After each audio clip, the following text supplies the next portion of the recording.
हरे Krishna everyone. आज की class में हम स्टार्ट कर रहे हैं स्ट्रैटेजिक मैनेजमेंट। जिन्होंने OMSM के नोट्स पहले ले रखे हैं उनको OM के नोट्स मिल चुके थे। SM के नोट्स का लिंक मैंने आपके मेल ID पे भेज दिया है। आप एक बार अपना इनबॉक्स और स्पैम फोल्डर चेक कर लो, ठीक है। आपने OMSM के पेमेंट कर दिया था लेकिन अभी तक SM के नोट्स नहीं मिले हैं। आप मेरे को मेल कर सकते हो cmajunction@gmail.com पे। मैं आपको आपके नोट्स का लिंक भेज दूंगी, ठीक। चलो सो अब आगे जाके जो भी OMSM का नोट्स लेगा उसको तो कोई टेंशन लेने की जरूरत नहीं है। आपको OM और SM दोनों साथ में मिलने वाला है। अब हम स्टार्ट कर रहे हैं with our first chapter of strategic management, that is introduction. कि भाई साहब ये स्ट्रैटेजिक, ये मैनेजमेंट होता क्या है वो हम समझने वाले हैं हमारे फर्स्ट चैप्टर के अंदर। स्ट्रैटेजिक मतलब होता है रणनीति। रण मतलब वॉर, नीति मतलब तरीके। तो हम यहाँ पे वॉर के तरीकों के बारे में पढ़ने वाले हैं।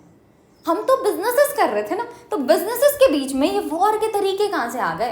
तो देखो यार, चाहे तुम ये असली वाला वॉर लड़ रहे हो जहाँ पे तुमको दुश्मनों को हराना होता है, या फिर तुम बिजनेस कर रहे हो जहाँ पे तुमको कॉम्पिटिटर को हराना होता है, कॉम्पिटिटर से अच्छा परफॉर्म करना होता है, दोनों जगह हमको स्ट्रैटेजी की जरूरत पड़ती है। हमको एक रणनीति चाहिए क्योंकि दोनों जगह एट द एंड हम लड़ाई कर रहे हैं, वॉर ही कर रहे हैं। यहाँ पे कॉम्पिटिटर से लड़ाई करनी होती है, कॉम्पिटिटर से ज़्यादा अच्छा परफॉर्म करना होता है, यहाँ पे दुश्मनों से लड़ाई करनी होती है। तो क्या हम ये असली वाले वॉर से रिलेटेड स्ट्रैटेजी सीखने वाले हैं क्या? बिल्कुल नहीं, हमको इससे कोई मतलब ही नहीं है। हम बिजनेसेस के ऊपर फोकस करेंगे कि बिजनेस कैसे कॉम्पिटिटर से ज़्यादा अच्छा परफॉर्म कर सकता है, कैसे कॉम्पिटिटर को हरा सकता है, इसकी स्ट्रैटेजीज हम यहाँ पे देखने वाले हैं ना। स्ट्रैटेजी के साथ हमारा मैनेजमेंट करना भी बहुत ज़्यादा ज़रूरी हो जाता है। मैं कॉम्पिटिटर को हराना चाहती हूँ लेकिन कॉम्पिटिटर को हराते हराते मेरे को अपने रिसोर्सेज को पूरा खराब नहीं कर देना। जैसे लेट्स से मेरा कॉम्पिटिटर है रामू, मैंने रामू को हरा दिया लेकिन उसके लिए मैंने पूरे के पूरे रिसोर्सेज लगा दिए, अब मेरे पास कुछ नहीं बचा है। लेकिन मैं बड़ी खुश हूँ कि भाई साहब रामू तो हार गया ना, हम आगे की चीज़ें हम सेटल कर लेंगे। But the thing is, Ramu हार चुका है लेकिन रामू वापस खड़ा हो सकता है क्योंकि उसके पास अभी भी रिसोर्सेज हैं। लेकिन हम भले जीत चुके हैं लेकिन आगे हमारे पास जीतने के लिए रिसोर्सेज नहीं है, आगे हमको मूव करने के लिए रिसोर्सेज नहीं है। तो भले आज आप जीत चुके हो लेकिन फ्यूचर में रामू जीत जाएगा। तो बहुत ज़्यादा ज़रूरी है कि हम हमारे रिसोर्सेज को बहुत सही तरीके से इस्तेमाल करें ताकि हम हमारे कॉम्पिटिटर को कंसिस्टेंटली हरा पाएँ। एक बार बस रामू को हराने से नहीं चलेगा, हमको कंसिस्टेंटली उसको हराना पड़ेगा, तभी जाके हमारे पास कॉम्पिटिटिव एडवांटेज रहेगा, हम कॉम्पिटिटर से ज़्यादा अच्छा परफॉर्म कर पाएंगे, ठीक है। सो स्ट्रैटेजीज लगानी है, कॉम्पिटिटर को हराना है लेकिन मैनेजमेंट करते हुए, रिसोर्सेज का प्रॉपर यूटिलाइजेशन करते हुए, ठीक ना। हम जो ये चैप्टर पढ़ रहे हैं ना और इसके आगे जो भी हम स्ट्रैटेजिक मैनेजमेंट के चैप्टर देखेंगे, हर एक के अंदर हम क्वेश्चन आंसर पैटर्न में चलने वाले हैं। मतलब क्वेश्चंस के थ्रू हम हर एक टॉपिक को यहाँ पे कवर करेंगे। Starting with our first question, what is strategy. हमने अभी समझा कि स्ट्रैटेजी का मतलब क्या होता है, रणनीति। But the thing is, exam में क्वेश्चन पूछेगा तो हम रणनीति थोड़ी लिख के आ सकते हैं, हमको स्ट्रैटेजी को पूरा डिफाइन करना पड़ेगा। सबसे पहले हम ओरिजिन से स्टार्ट कर रहे हैं। स्ट्रैटेजी ना ग्रीक वर्ड स्ट्रैटेजिया से डिराइव किया गया है। स्ट्रैटेजी वर्ड फर्स्ट टाइम कहाँ इस्तेमाल किया गया था? एक बुक है आर्ट ऑफ वॉर, जिसके अंदर 500 BC में फर्स्ट टाइम स्ट्रैटेजी वर्ड का इस्तेमाल किया गया था। स्ट्रैटेजी है क्या? स्ट्रैटेजी गोल डायरेक्टेड एक्शन है।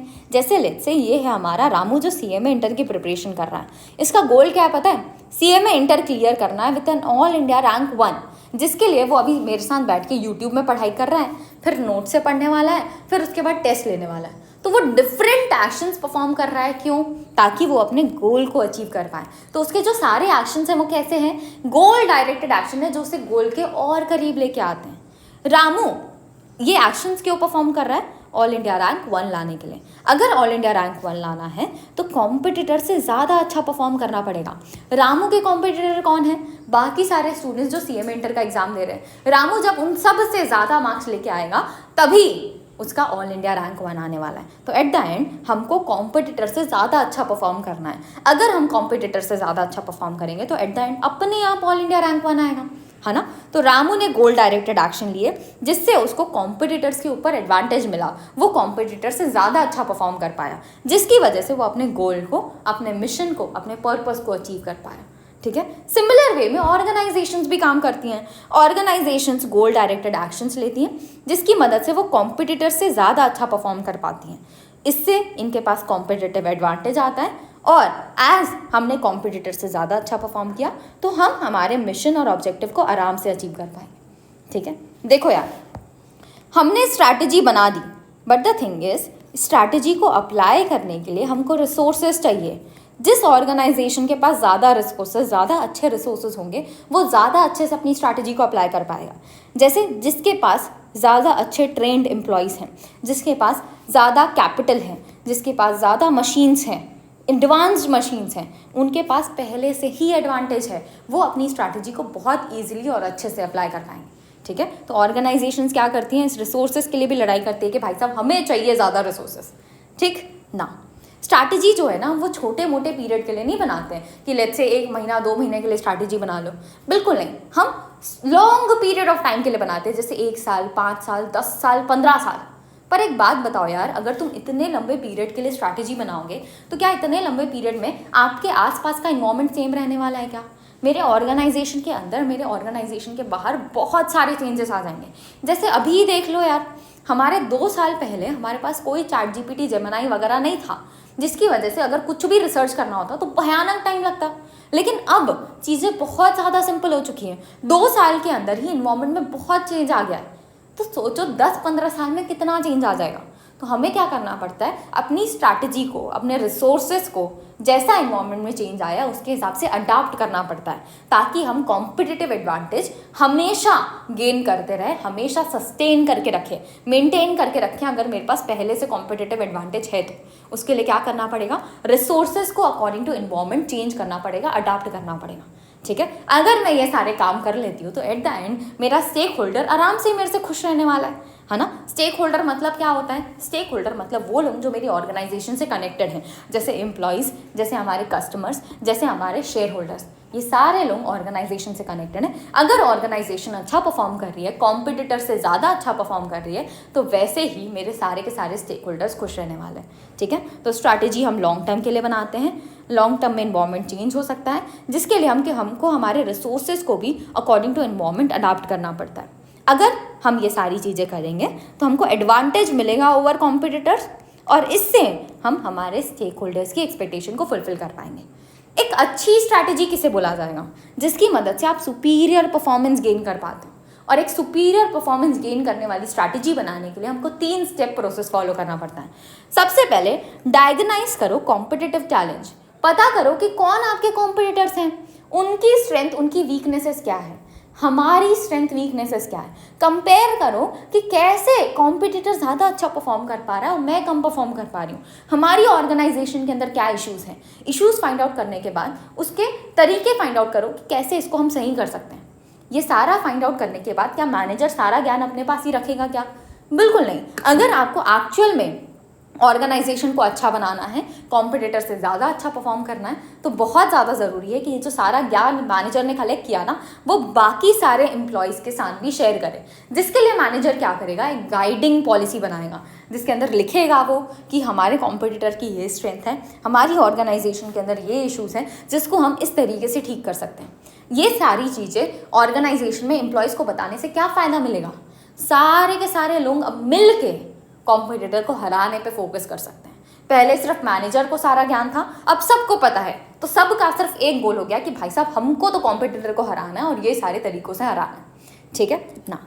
Diagnosis of the competitor challenge, जहाँ पे हमने पता किया कि हमारे कॉम्पिटिटर के क्या स्ट्रेंथ और वीकनेसेस हैं। फिर उसके बाद हमने हमारे ऑर्गेनाइजेशन में जो इश्यूज़ थे उसके लिए गाइडिंग पॉलिसी बनाया। ये गाइडिंग पॉलिसी हम सारे के सारे ऑर्गेनाइजेशन के लोगों के साथ शेयर करेंगे, ताकि हम इम्प्लीमेंट कर पाएँ ईजिली से गाइडिंग पॉलिसी को, और सब के सब मिल के एक साथ एक्शन ले पाएँ और कॉम्पिटिटर को हरा पाएँ। ठीक है ना। हमने 4 स्टेप्स के अंदर हमारे स्ट्रैटेजी को कवर किया। स्ट्रैटेजी है क्या, हमने ओरिजिन डिस्कस किया। फिर इसके बाद स्ट्रैटेजी में हम करते क्या हैं वो डिस्कस किया। स्ट्रैटेजी लॉन्ग टर्म के लिए बनाई जाती है वो हमने देखा, और फिर इसके बाद एक अच्छी स्ट्रैटेजी के क्या स्टेप्स होंगे हमने वो डिस्कस किया। ठीक है ना।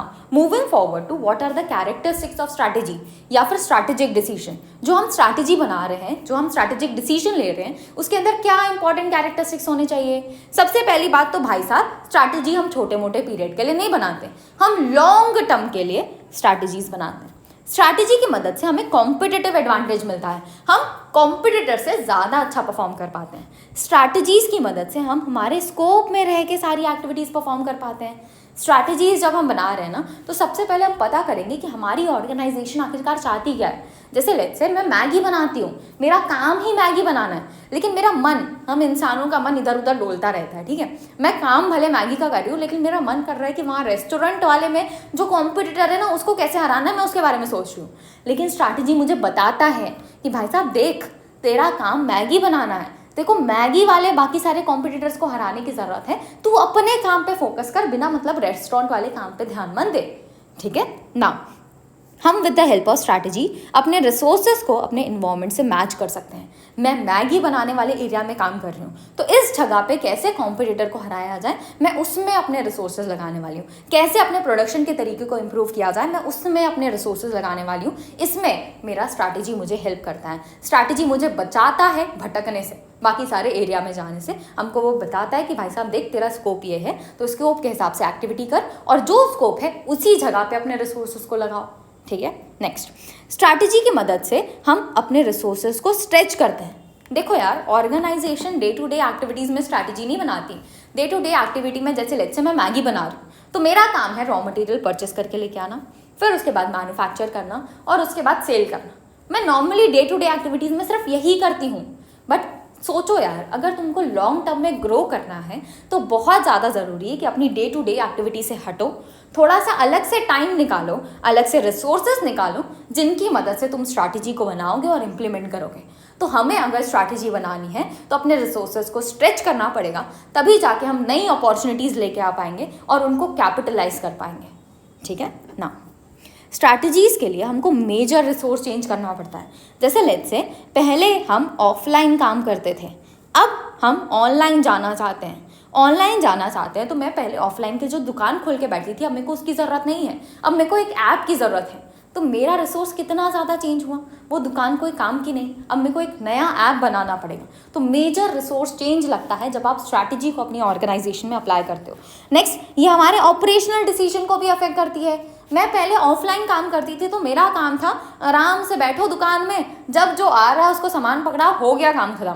लेकिन जब मैं ऑनलाइन जा रही हूँ, तो मुझे ऐप संभालना पड़ेगा, जब ऑर्डर आएगा तो उसका प्रॉपर डिलीवरी कराना पड़ेगा, मेरे को मार्केटिंग में ध्यान देना पड़ेगा। तो बहुत सारी कॉम्प्लिकेशंस, बहुत सारे operational day to day activities अब मेरे चेंज हो चुके हैं, ठीक है ना। स्ट्रैटेजी सिर्फ इन्वायरमेंट और हमारे पास कितना रिसोर्स है उसके ऊपर डिपेंडेंट नहीं होती। हमारी ऑर्गेनाइजेशन के अंदर किस इंसान के पास पावर है, उसकी वैल्यूज़, उसकी एक्सपेक्टेशन क्या है, इसके ऊपर भी मेरी स्ट्रैटेजी बहुत ज़्यादा डिपेंडेंट है। जैसे लेट्स से एक ऑर्गेनाइजेशन है AB लिमिटेड, दूसरी है CD लिमिटेड। AB लिमिटेड का मैनेजिंग डायरेक्टर है रामू, CD लिमिटेड का मैनेजिंग डायरेक्टर है श्याम। दोनों मैगी बना रहे हैं, दोनों कंपनीज मैगी बना रही हैं, ठीक है। तो रामू की एक्सपेक्टेशन और वैल्यूज़ क्या है पता है? ये चाहता है कि हम कस्टमर्स को सेटिस्फाई करें, हम हेल्दी मैगी बनाएं और हम क्वालिटी भी मेंटेन करें, ठीक है। हमारा एट द एंड एम यही है कि कस्टमर को सेटिस्फाई रखना है, उसकी हेल्थ का ध्यान रखना है। लेकिन वहीं श्याम जो MD है, इसके एम्स, इसका गोल क्या है पता है? ये चाहता है कि भाई साहब बस मेरे को पैसे कमाना है, पैसे कमाने के लिए हम प्रोडक्ट में लिख तो देंगे हेल्दी, लेकिन वो असल में हेल्दी नहीं होगा। हमको जो मर्जी होगा हम वो मिलाएंगे, जिसमें कम खर्चा लग रहा है वो मिलाएंगे। तो एट द एंड जो हमारे मेन पावर वाले पर्सन की वैल्यूज़ होंगी, उसकी एक्सपेक्टेशन होंगी, उसी के हिसाब से वो स्ट्रैटेजीज बनाने वाले हैं अपने लिए, ठीक है। सो हमने सारे के सारे कैरेक्टरिस्टिक्स पढ़ लिए, इनको याद कैसे रखना है? सैम, लव, MS, ठीक है। S से scope of the organisation activities, A से एडवांटेज ओवर कॉम्पिटिटर, M से matching resources with the activities, L से लॉन्ग टर्म डायरेक्शन, O से ऑपरेशनल डिसीजंस, V से values and expectation of the person in power, M से major resource change and S से stretching the resources, ठीक है ना।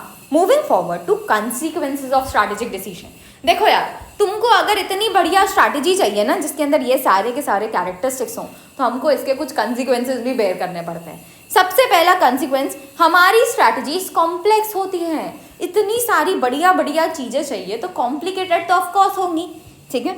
साथ ही साथ स्ट्रैटेजी में अनसर्टेनिटी होती है। यार स्ट्रैटेजी हम बना किसके ले रहे हैं? क्या हम पास्ट के लिए बना रहे हैं? बिल्कुल नहीं। क्या प्रेजेंट के लिए बना रहे हैं? बिल्कुल नहीं। हम बनाने वाले हैं फ्यूचर के लिए। फ्यूचर तो वैसे ही अनसर्टेन है। अगर फ्यूचर अनसर्टेन है तो स्ट्रैटेजी भी कैसी हो गई? अनसर्टेन हो गई। स्ट्रैटेजी अगर बना रहे हो, अप्लाई करना चाहते हो, तो उसके लिए इंटीग्रेटेड अप्रोच चाहिए। ऑर्गेनाइजेशन का हर एक इंसान, ऑर्गेनाइजेशन का हर एक डिपार्टमेंट का फोकस क्या होना चाहिए कि हमें ये स्ट्रैटेजी को अचीव करना है। ठीक है ना। स्ट्रैटेजी जब हम लगाते हैं तो उसकी वजह से हमारे रिलेशनशिप्स और network outside the organisation change होते हैं। जैसे हम पहले ऑफलाइन काम करते थे तो मेरे कस्टमर्स अलग थे, मेरे सप्लायर्स अलग थे। अब मैं ऑनलाइन जा रही हूँ तो ऑनलाइन मेरे कस्टमर्स अलग होने वाले हैं, मेरा सप्लायर अलग होने वाला है। ठीक है। साथ ही साथ हमारे ऑर्गेनाइजेशन के अंदर भी चेंजेस आते हैं। जैसे पहले मेरे एम्प्लॉयज़ ऐसे चाहिए थे जो सामान उठा के बस दे दे। अब मेरे को ऐसे एम्प्लॉयज़ चाहिए जो सॉफ्टवेयर पे ध्यान दे पाएँ, हमारे ऐप को बढ़िया कर पाएँ, है ना। सो चाहे ऑर्गेनाइजेशन के बाहर की बात हो, चाहे ऑर्गेनाइजेशन के अंदर की बात हो, दोनों हमारा अफेक्ट होता है जब हम स्ट्रैटेजिक डिसीजंस लेते हैं तो। ठीक है ना। Moving forward to 3 levels of strategy. जो ऑर्गेनाइजेशन के अंदर हम स्ट्रैटेजी बना रहे हैं ना, वो 3 अलग अलग लेवल्स के लिए बनाई जाती है। सबसे पहला लेवल होता है कॉर्पोरेट लेवल, मतलब पूरी कंपनी के लिए एज अ होल मैं स्ट्रैटेजी बना रही हूँ। अब इस कंपनी के अंदर मैं डिफरेंट बिजनेसेस कर सकती हूँ। जैसे मैं एक जगह क्लोथ्स बना रही हूँ, एक जगह मैं मैगी बना रही हूँ, फिर मैं पेट्रोल बना रही हूँ, फिर उसके बाद लेट्स से स्टील भी बना रहे हैं। तो हम 4 अलग अलग टाइप के बिजनेसेस कर रहे हैं। तो इन सब की अलग अलग स्ट्रैटेजी होगी। जो पूरे कंपनी के लिए बनता है उसको कॉर्पोरेट स्ट्रैटेजी बोलते हैं। जो अलग अलग बिजनेसेस जो हम इस कंपनी के अंदर कर रहे हैं उनके लिए स्ट्रैटेजी बनती है, उसको हम बोलते हैं बिजनेस स्ट्रैटेजी। अब देखो यार, जितने अलग अलग बिजनेस होंगे उतने अलग अलग फंक्शंस होंगे। हर एक बिजनेस के अंदर मेरे डिफरेंट डिपार्टमेंट्स हैं। जैसे फाइनेंस का डिपार्टमेंट, अकाउंट्स का डिपार्टमेंट, सेल्स का डिपार्टमेंट, मार्केटिंग का डिपार्टमेंट, मैन्युफैक्चरिंग का डिपार्टमेंट।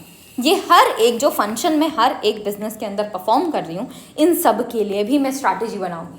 तो 3 डिफरेंट लेवल्स के अंदर हम स्ट्रैटेजी बना रहे हैं। सबसे पहला क्या आ रहा है?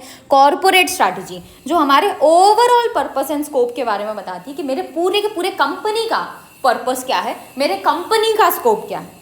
इसमें हम ये देखते हैं कि कैसे हम different parts of the organisation के अंदर वैल्यू ऐड कर सकते हैं, हमारे प्रोडक्ट्स में वैल्यू ऐड कर सकते हैं। एट द एंड हमको कस्टमर को सेटिस्फाई करना है और ज़्यादा से ज़्यादा प्रॉफिट अर्न करना है, जिसके लिए मैं 3 मेन कैटेगरीज के ऊपर फोकस करूँगी। सबसे पहला, बहुत ज़्यादा ज़रूरी है कि मैं अपने ऑर्गेनाइजेशन को स्टेबल रखूँ। देखो यार, ऊपर जा रहे हो चलेगा, ग्रोथ हो रहा है चलेगा, लेकिन हमको नीचे नहीं जाना है। नीचे नहीं जाना है तो बहुत ज़्यादा ज़रूरी कि जहाँ पे हो उसको स्टेबल रखो। ठीक है। तो स्टेबिलिटी मेंटेन करना ज़रूरी है, साथ साथ ग्रोथ मेंटेन भी करना ज़रूरी है। मैं एक जगह स्टैंडर्ड नहीं रह सकती, मेरे को विद टाइम ग्रो करना पड़ेगा। ग्रो करने के लिए मैं नए नए एरियाज़ में जाऊंगी, नई नई जगह एक्सप्लोर करूंगी और ज़्यादा प्रॉफिट अर्न करने की और ज़्यादा कॉम्पिटिटिव एडवांटेज गेन करने की कोशिश करूंगी। ठीक है। नेक्स्ट, रिट्रेंचमेंट भी हमको करना पड़ता है। अगर मेरे को पता चल रहा है कि भाई साहब मेरे कंपनी के अंदर एक पर्टिकुलर बिजनेस है क्लोथ्स वाला, जो बिल्कुल पैसे कमा के नहीं देता, सिर्फ पैसे उड़ाता है, हमारे बहुत लॉसेस होते हैं उसके अंदर, तो मेरे को वो बिजनेस को बंद करना पड़ेगा, रिट्रेंच करना पड़ेगा। तो 3 मेजर डिसीजंस हम क्या लेते हैं? स्टेबिलिटी का, ग्रोथ और रिट्रेंचमेंट का। इसके अंदर हम डिफरेंट एग्जांपल्स देख सकते हैं, जैसे डाइवर्सिफिकेशन। मैं एक नए मार्केट में जा रही हूँ तो क्या हो रहा है? ग्रोथ हो रहा है। Next, vertical integration. मैं मैगी बना रही थी, मैं मैगी मैन्युफैक्चर करती हूँ, लेकिन जो रॉ मटेरियल लगता है मैगी का वो मैं किसी और से खरीद रही थी, लेकिन अब ये रॉ मटेरियल भी मैं खुद बना रही हूँ। तो यहाँ पे क्या हुआ? वर्टिकल इंटीग्रेशन हुआ। मैं जो काम दूसरों से करवा रही थी वो भी अब मैं खुद करने वाली हूँ। ठीक है। नेक्स्ट, आप एक्विजिशन कर सकते हो, नया वेंचर स्टार्ट कर सकते हो, खुद से एक नया वेंचर स्टार्ट कर लो या फिर किसी और कंपनी को एक्वायर कर लो ग्रोथ करने के लिए। नेक्स्ट, रिसोर्सेज का एलोकेशन कैसे होगा हमारे डिफरेंट बिजनेस यूनिट्स के अंदर, वो भी हम इसी कॉर्पोरेट स्ट्रैटेजी के अंदर डिसाइड करते हैं। और एट लास्ट, अगर कोई बिजनेस अच्छा काम नहीं कर रहा है तो उसको डाइवेस्टमेंट करना, मतलब सेल आउट करने वाला काम भी हम यहाँ पे करते हैं। ठीक है। Now next, business strategy. हम जो डिफरेंट बिजनेसेस कर रहे हैं उनके लिए ये स्ट्रैटेजी बनाई जाती है। फोकस क्या होता है? हमें सक्सेसफुली compete करना इन स्पेसिफिक मार्केट। जैसे हमने देखा, एक कंपनी के अंदर एक क्लोथ वाला बिजनेस है, एक पेट्रोल वाला बिजनेस है, एक मैगी वाला बिजनेस है, एक स्टील वाला बिजनेस है। लेट्स से क्लोथ वालों की बात कर रहे हैं, तो इनका काम क्या होगा? इनकी बिजनेस स्ट्रैटेजी क्या होगी कि हमको हमारे कॉम्पिटिटर्स को हराना है और सक्सेसफुली मार्केट को गेन करना है। ठीक है। नेक्स्ट, गोल क्या है? स्ट्रेंथन करना है हमको हमारा कॉम्पिटिटिव पोजीशन हमारे प्रोडक्ट और सर्विसेज के अंदर। 2 मेन कैटेगरी के अंदर बिजनेस स्ट्रैटेजी बनाई जा सकती है। पहला, कॉम्पिटिटिव एडवांटेज, हमारे कॉम्पिटिटर से ज़्यादा अच्छा परफॉर्म करना, जिसके लिए हमें क्या करना पड़ेगा?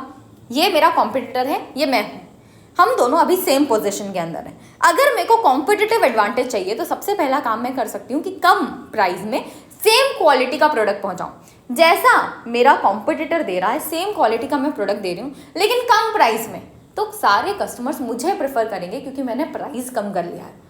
या फिर मैं क्या कर सकती हूँ, मेरा कॉम्पिटिटर जो प्रोडक्ट पहुँचा रहा है उसका प्राइस और मेरा प्राइस सेम है, बट द थिंग इज उसकी क्वालिटी से ज़्यादा अच्छी क्वालिटी का मैं प्रोडक्ट पहुंचा रही हूँ, तो मैं कॉम्पिटिटिव एडवांटेज गेन कर पाऊंगी। तो पहला तरीका होता है कॉम्पिटिटिव स्ट्रैटेजी की तरफ चले जाओ। दूसरा तरीका होता है कॉपरेटिव स्ट्रैटेजी फॉलो कर दो। क्यों ही दिन भर कॉम्पिटिटर से लड़ना है, हम कॉम्पिटिटर के साथ मिल के अच्छे से कस्टमर्स को सेटिस्फाई भी तो कर सकते हैं। हम क्या कर सकते हैं, हम पार्टनरशिप बना लें अपने कॉम्पिटिटर के साथ और साथ मिलकर ज़्यादा से ज़्यादा कस्टमर्स को ग्रैब करें या फिर जॉइंट वेंचर क्रिएट कर लें। ठीक है, सो दो तरीके की स्ट्रैटेजी हो सकती है, competitive and cooperative. Now businesses की स्ट्रैटेजी बन गई। अब बिजनेसेस के अंदर डिफरेंट फंक्शंस हैं, उनकी स्ट्रैटेजी क्या होगी। इनका सबसे पहला काम होता है कि भाई साहब जो कॉरपोरेट वालों ने और बिजनेस वालों ने स्ट्रैटेजी बनाई है उसको इम्प्लीमेंट करना, उसको इफेक्टिवली एग्जीक्यूट करना कौन करेगा, फंक्शनल स्ट्रैटेजीज, फंक्शनल लेवल। ठीक है ना, यहाँ पे हमारा गोल क्या है, हमें कंपिटेंसीज डेवलप करनी है, हमारे फंक्शंस को और इम्प्रूव करना है और बेहतर तरीके से करना है। जैसे प्रोडक्शन में जो अभी कर रही हूँ उससे ज़्यादा अच्छा कर लूँ तो मेरे पास वैसे ही कॉम्पिटिटिव एडवांटेज आ जाएगा। तो हम क्या कर रहे हैं, हम हमारी कंपिटेंसीज को और डेवलप कर रहे हैं और अच्छे से अपने फंक्शंस को परफॉर्म कर रहे हैं ताकि ये कॉम्पिटिटिव एडवांटेज हम अचीव कर पाएँ। ठीक, डिसीजंस यहाँ पे क्या हो सकते हैं, रिसोर्स का एलोकेशन कैसे होगा बिटवीन डिफरेंट डिपार्टमेंट्स, कैसे मार्केटिंग, फाइनेंस, अकाउंटिंग, प्रोडक्शन, इन सब के बीच में रिसोर्सेज बांटे जाएंगे। प्रोसेस इंप्रूवमेंट इनिशिएटिव क्या होगा, जैसे प्रोडक्शन के अंदर मैं इंप्रूवमेंट कर रही हूँ तो ये इंप्रूवमेंट करने के क्या क्या इनिशिएटिव्स मैं ले सकती हूँ। नेक्स्ट, पीपल का डेवलपमेंट और ट्रेनिंग, हमारे यहाँ जो एम्प्लॉयज़ हैं उनका डेवलपमेंट, उनका ट्रेनिंग कैसे होगा। ठीक है, फर्स्ट एग्जाम्पल देखो जहाँ पे हम लीन मैन्युफैक्चरिंग सिस्टम फॉलो कर रहे हैं। लीन मैन्युफैक्चरिंग मतलब कम से कम रिसोर्स का यूटिलाइजेशन करके ज़्यादा से ज़्यादा बेनिफिट उठाना। ठीक है, सो लीन मैन्युफैक्चरिंग सिस्टम में और लगा रही हूँ एफिशिएंसी को इम्प्रूव करने के लिए। कौन से डिपार्टमेंट में इस्तेमाल किया जाएगा, प्रोडक्शन डिपार्टमेंट में, ऑपरेशनल डिपार्टमेंट में, तो ये मेरी ऑपरेशनल स्ट्रैटेजी बन गई। नेक्स्ट, मैं टारगेट मार्केट कैंपेन चलाने वाली हूँ ताकि मैं स्पेसिफिक कस्टमर सेगमेंट को ग्रैब कर पाऊँ। ये किस टाइप की स्ट्रैटेजी है, किस फंक्शन की स्ट्रैटेजी है, मार्केटिंग की, तो ये मार्केटिंग स्ट्रैटेजी बन जाएगी। हर एक फंक्शन अपनी अपनी अलग अलग स्ट्रैटेजी बनाएगा। ठीक है, सो हमने 3 डिफरेंट टाइप्स की स्ट्रैटेजी क्या क्या समझी। पहला कॉर्पोरेट लेवल स्ट्रैटेजी जो पूरे कंपनी के लिए बन रही है। नेक्स्ट, बिजनेस लेवल जो हम हर एक बिजनेस के लिए बनाएंगे। और लास्ट, हम जो बिजनेस के अंदर डिफरेंट फंक्शंस परफॉर्म कर रहे हैं उसके लिए स्ट्रैटेजी बनाएंगे which is functional level strategy. ठीक है, now moving forward to red ocean and blue ocean strategy. अब ये क्या होता है ना, इसको समझने के लिए हम चलते हैं रामू के पास। रामू के पास जाने से पहले हम थोड़ा पुराने जमाने में चलते हैं। ठीक है, जब ओला उबर नहीं थे, जब ये नॉर्मल टैक्सी वाला बिजनेस चलता था। ठीक, तो रामू ने भी सोचा कि चलो हम भी टैक्सी वाला बिजनेस करते हैं। इसने क्या किया, 8-10 टैक्सी खरीद ली और सबको चलवाना चालू कर दिया सिटी में। मस्त आराम से बैठ के पैसे कमा रहा है, रामू को कुछ काम भी नहीं करना पड़ रहा है, तो रामू बड़ा खुश है। इसको ही देख के मिस्टर एक्स ने देखा कि भाई साहब रामू तो बढ़िया काम कर रहा है, रामू तो बढ़िया पैसे भी कमा रहा है, हम भी क्या करते हैं ना, हम भी टैक्सी वाला बिजनेस चालू कर देते हैं। पर यार रामू तो सिर्फ 8-10 टैक्सी लेके रखा है, हमको 8-10 टैक्सी में मजा नहीं आने वाला। हम क्या करेंगे, कम से कम 10 या 100 टैक्सी लगाते हैं। नहीं 100 में भी क्यों ही रुकना है, हम 1000 या 10,000 टैक्सी लगाते हैं। फिर उसने सोचा कि भाई साहब 10,000 ही क्यों, हम पूरे वर्ल्ड में अपनी ही टैक्सी चलाएंगे। पर मिस्टर एक्स बोल रहा है कि भाई साहब ठीक है, सपने हमारे बहुत बड़े हैं, लेकिन इतने बड़े सपनों के लिए इतनी सारी टैक्सी अगर मैं खरीदने जाऊँगा तो पागल हो जाऊँगा। इससे बेटर ये है कि हम बना लेते हैं एक ऐप, जिस ऐप की मदद से हम जो टैक्सी ड्राइवर्स हैं, टैक्सी वाले हैं, उनको कस्टमर से मिलाएंगे, इन दोनों को एक जगह लेके आएंगे ताकि टैक्सी वाला कस्टमर को सर्विस भी दे दे और कस्टमर भी खुश, टैक्सी वाला भी खुश, साथ साथ में हमें कुछ कमीशन भी मिल जाएगा। तो इससे क्या होगा, ना ही मेरे को टैक्सी खरीदने की ज़रूरत है, ना ही मेरे को कोई झंझट पालने की ज़रूरत है। मेरे को बस इन दोनों को एक ऐप के अंदर मिलाना है और मेरा काम खत्म। और ये काम मैं पूरे के पूरे वर्ल्ड में कर सकता हूँ आराम से। और यही किया उबर वालों ने, है ना। सो उबर ने क्या किया, मिस्टर एक्स ने क्या किया, मिस्टर एक्स ने अपने लिए एक अलग मार्केट क्रिएट कर लिया। टैक्सी वाला ये वाला मार्केट जिसमें रामू गया था उसमें बहुत सारे लोग थे पहले से, लेकिन ये ऐप बना के दोनों को एक जगह मिलाने वाला काम अभी तक कोई नहीं कर रहा था, जिसकी वजह से इसने अपने लिए एक नया मार्केट क्रिएट कर लिया जिसको बोला जाता है ब्लू ओशन, जहाँ पे अभी तक कोई आया ही नहीं है। नेक्स्ट होता है रेड ओशन, जिसमें रामू काम कर रहा है। रामू एक ऐसी जगह पे, ऐसे मार्केट पे काम कर रहा है जिसमें पहले से ही भयानक कंपटीशन है, पहले से ही सब लोग लड़े जा रहे हैं कि भाई साहब हमें मार्केट चाहिए, हमें ज़्यादा लोगों को, ज़्यादा कस्टमर्स को उनकी जगह पे पहुंचाना है ना। सो दो टाइप की स्ट्रैटेजी हमने with the help of Ramu और मिस्टर एक्स समझ ली। रेड ओशन जिसके अंदर बहुत कॉम्पिटिशन है, मैं उस मार्केट में जा रही हूँ। दूसरा होता है ब्लू ओशन, जहाँ पे मैं अपना मार्केट खुद क्रिएट कर रही हूँ। ठीक है, चलो definition. Red ocean existing industry को रिप्रेजेंट करता है, जहाँ पे स्टैब्लिश्ड कॉम्पिटिटर्स, पहले से इंडस्ट्री है, पहले से कॉम्पिटिटर है, मैं उस जगह पे जा रही हूँ जैसे रामू गया। लेकिन जब हम ब्लू ओशन के अंदर जाते हैं तो ये ऐसा मार्केट है, ऐसी इंडस्ट्री है जो अभी तक किसी ने एक्सप्लोर ही नहीं किया बढ़िया से, जैसे मिस्टर एक्स कर रहा है। इसने एक ऐप बना दिया, चीज़ें कन्वीनियंट कर दी जो अभी तक किसी ने नहीं किया था। ठीक है, now next market space. Red ocean के अंदर एक डिफाइंड मार्केट स्पेस होता है और कंपटीशन भयानक होता है। ब्लू ओशन के अंदर हमारा अनचार्टर्ड टेरिटरी है, कोई नहीं आया अभी तक यहाँ पे, तो कोई भी डायरेक्ट कंपटीशन यहाँ पे नहीं होता है। ठीक है, फोकस। हमारे रेड ओशन के अंदर कंपनीज लड़ने में ही अपना टाइम लगा देती कि भाई साहब मेरे को जीतना है, मेरे को जीतना है, मेरे को जीतना है। ठीक है, लेकिन जब हम ब्लू ओशन के अंदर जाते हैं तो कंपनीज अपना डिमांड खुद क्रिएट करती हैं। यहाँ पे कोई भी कंपटीशन नहीं है जिसकी वजह से मैं अपने प्रोडक्ट और सर्विसेज को इनोवेट करने में अपना टाइम दे सकती हूँ। ठीक है, नेक्स्ट कंपटीशन यहाँ पे कट थ्रोट होता है, बहुत ज़्यादा लोग लड़े जा रहे हैं कि हमको चाहिए मार्केट, हमको चाहिए। लेकिन हमारा जब ब्लू ओशन हमने खुद क्रिएट किया तो यहाँ पे कोई कंपटीशन ही नहीं है, जिसकी वजह से कंपटीशन इररिलेवेंट हो जाता है इस सिचुएशन में। Next growth. रेड ओशन के अंदर लिमिटेड है क्योंकि बहुत सारे लोग हैं, सब कम्पीट कर रहे हैं। लेकिन जब हम ब्लू ओशन के अंदर आते हैं तो ग्रोथ के चांसेस बहुत ज़्यादा हो जाते हैं, क्योंकि मैं पहली हूँ तो मैं बहुत ज़्यादा बड़ा मार्केट ग्रैब कर पाऊंगी। ठीक है, नेक्स्ट डिमांड। हम एग्जिस्टिंग डिमांड को यहाँ पे एक्सप्लॉइट कर सकते हैं, जो रेड ओशन में पहले से अवेलेबल है, उसी डिमांड के अंदर काम कर सकती हूँ। लेकिन जब हम ब्लू ओशन में जाते हैं तो हम खुद की डिमांड खुद क्रिएट करते हैं और ज़्यादा से ज़्यादा डिमांड को कैप्चर कर पाते हैं। Next value cost trade off. देखो यार, जब हम रेड ओशन के अंदर होते हैं ना तो हमें वैल्यू और कॉस्ट दोनों को ट्रेड करके चलना पड़ता है। मैं अगर वैल्यू बढ़ाऊंगी तो मेरे खर्चे बढ़ जाएंगे, बट द थिंग इज मैं ऐसे मार्केट के अंदर हूँ जिसके अंदर अगर मैंने खर्चे बढ़ा दिए तो हो गया कल्याण। मैं खर्चे बढ़ा ही नहीं सकती, बहुत ज़्यादा कंपटीशन है, मेरा कॉम्पिटिटर जीत जाएगा। तो मेरे को क्या करना पड़ेगा, खर्चे कम रखने पड़ेंगे। खर्चा अगर कम करोगे तो एट द एंड वैल्यू भी आप कम ही दे पाओगे। ठीक है, तो वैल्यू कॉस्ट का ट्रेड ऑफ करके बैलेंस करके हमको चलना पड़ता है जब हम रेड ओशन के अंदर हैं। लेकिन ब्लू ओशन के अंदर तो मैं खुद का अपना प्रोडक्ट क्रिएट कर रही हूँ, अभी तक कोई है ही नहीं, तो कोई भी कॉस्ट का झंझट नहीं है, वैल्यू भी मैं अपने हिसाब से डिफाइन कर सकती हूँ। तो ब्लू ओशन के अंदर हमारे पास ये वैल्यू और कॉस्ट को ट्रेड ऑफ करने की ज़रूरत नहीं होती। हर एक वैल्यू, हर एक खर्चा मैं खुद डिफाइन करने वाली हूँ यहाँ पे। ठीक है, एग्जाम्पल्स क्या हैं रेड ओशन के? ऑटोमोबाइल इंडस्ट्री, स्मार्टफोन इंडस्ट्री, जो पहले से हैं, अगर मैं इस इंडस्ट्री में जाऊंगी तो वहाँ वैसे ही बहुत कंपटीशन है। नेक्स्ट ब्लू ओशन क्या है? उबर, नेटफ्लिक्स, ये सब ब्लू ओशन के अंदर आए थे। बट द थिंग इज, अब सोच के देखो यार, उबर के भी कंपटीशन है, ओला है, रैपिडो है, नेटफ्लिक्स के भी कंपटीशन है, डिज्नी प्लस हॉटस्टार है, प्राइम है, या फिर आप ये जियो सिनेमा ले लो। तो अब कंपटीशन आ चुके हैं, तो क्या अब ये ब्लू ओशन रहा? Answer is no. अब ये भी सारे रेड ओशन के अंदर आ चुके हैं, इसमें भी अब बहुत कंपटीशन बढ़ चुका है। ठीक है, चलो moving forward to strategic management. हम अभी तक स्ट्रैटेजी के बारे में पढ़ रहे थे कि भाई साहब स्ट्रैटेजी है क्या। अब हम स्ट्रैटेजिक मैनेजमेंट की तरफ जा रहे हैं। स्ट्रैटेजिक मैनेजमेंट में हम हाई लेवल डिसीजंस ले रहे हैं। मैं छोटे मोटे डिसीजन नहीं लेने वाली, मैं बहुत ही ज़्यादा इंपॉर्टेंट डिसीजन जो मुझे लॉन्ग टर्म में अफेक्ट करेगा, जो लॉन्ग टर्म में मेरा डायरेक्शन क्या होगा, लॉन्ग टर्म में मैं किस तरीके से परफॉर्म करूँगी, वो सब डिफाइन करेगा। हम ऐसी स्ट्रैटेजीज बनाते हैं।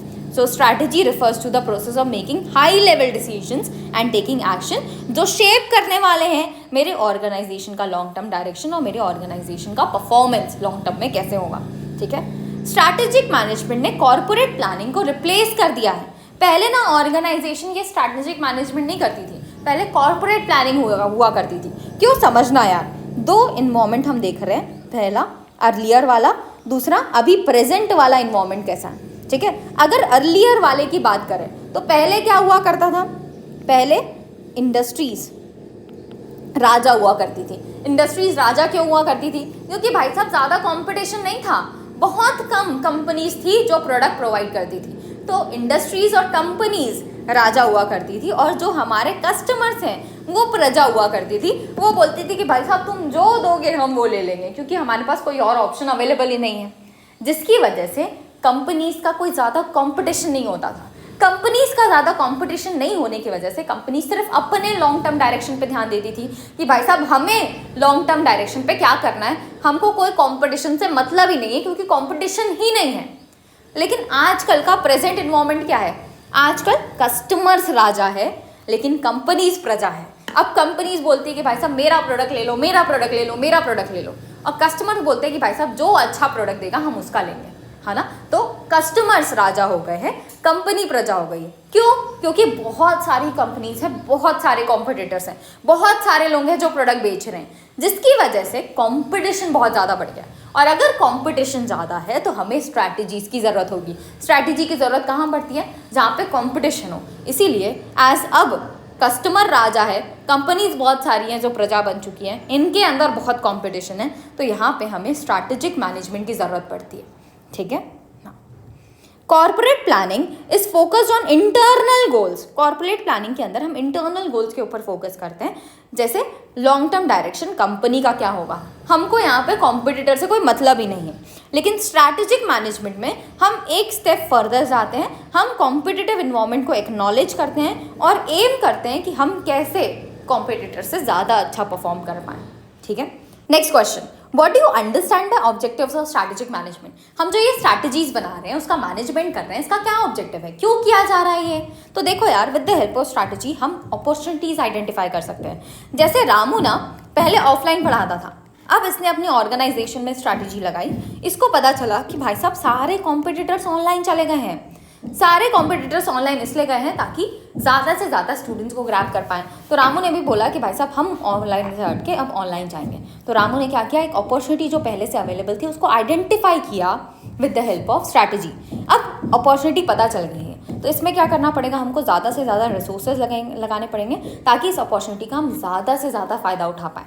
ठीक है। So with the help of strategy हम अपॉर्चुनिटी आइडेंटिफाई कर सकते हैं, उसमें रिसोर्सेज लगा के इसका मैक्सिमम बेनिफिट उठा सकते हैं। ठीक है। अब रामू ऑनलाइन चला गया है, ऑनलाइन जाके वो पढ़ा रहा है, पर पढ़ाते पढ़ाते इसने सोचा कि यार सिर्फ पढ़ाना क्यों है, हम अलग अलग मार्केट एक्सप्लोर कर सकते हैं। जैसे पढ़ाने के साथ साथ हम बुक भी सेल कर सकते हैं, हम टेस्ट सीरीज भी सेल कर सकते हैं, हम स्टूडेंट्स के लिए एक अलग से डायरी बना सकते हैं। तो इसने क्या किया, एक नई अपॉर्चुनिटीज़ अपने लिए फाइंड आउट कर ली। ये नई अपॉर्चुनिटीज़ अगर ये फाइंड आउट कर रहा है तो एक बात बताओ, अगर इन पे मेरे को काम करना है तो मेरे को रिसोर्सेज स्ट्रेच करना पड़ेगा, मेरे को अब ज़्यादा टाइम काम करना पड़ सकता है। पहले मेरे को सिर्फ पढ़ाने में टाइम देना होता था, अब मेरे को बुक बनाने में, मेरे को टेस्ट सीरीज़ लेने में, मेरे को ये डायरीज़ बनाने में, इन सब में टाइम देना पड़ेगा। तो मेरे को मेरे रिसोर्सेज को स्ट्रेच करना है, मेरी कॉम्पिटेंसीज को स्ट्रेच करना है, ताकि ये जो नई अपॉर्चुनिटीज़ अवेलेबल हैं इनको भी मैं कैपिटलाइज कर पाऊँ। ठीक है। सो हम अपॉर्चुनिटी आइडेंटिफाई कर सकते हैं with the help of strategy, हम नई अपॉर्चुनिटीज़ अपने लिए क्रिएट कर सकते हैं।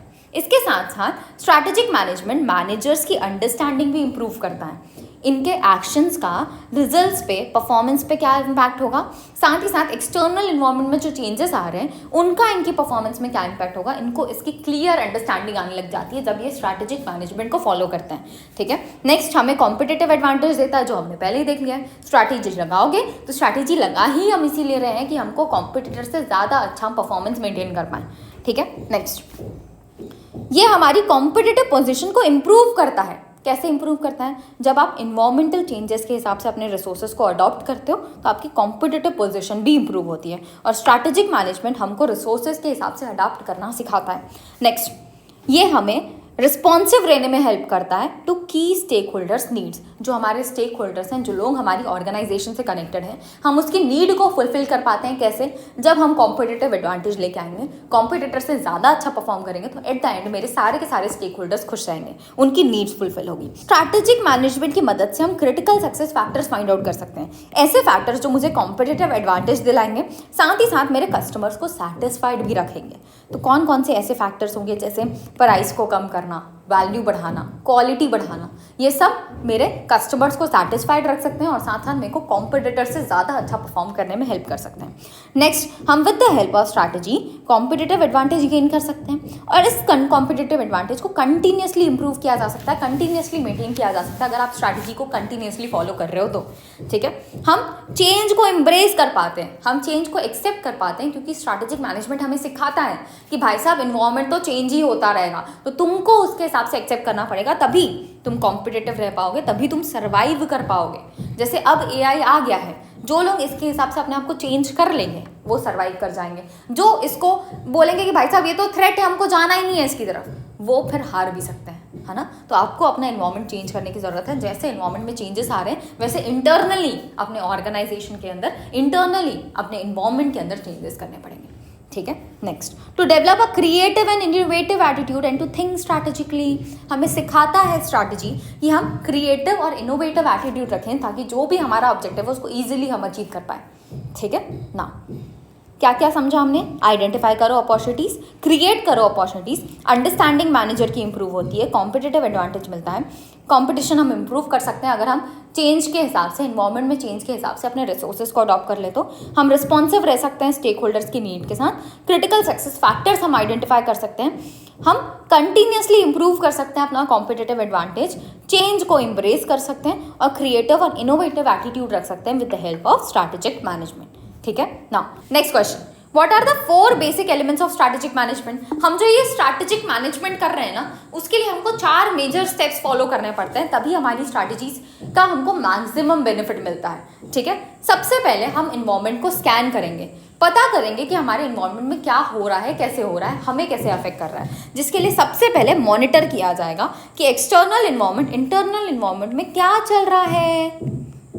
एक्सटर्नल इन्वायरमेंट मतलब मेरा कॉम्पिटिटर कैसे परफॉर्म कर रहा है, हमारे कंट्री में पॉलिटिक्स कैसे परफॉर्म कर रहा है, हमारी इकोनॉमी कैसे परफॉर्म कर रही है, हमारे यहाँ कितना टेक्नोलॉजी में एडवांसमेंट आ रहा है। ये सारे के सारे एक्सटर्नल फैक्टर्स हैं जो मैं देखूंगी, मॉनिटर करूंगी, पता करूंगी क्या चल रहा है।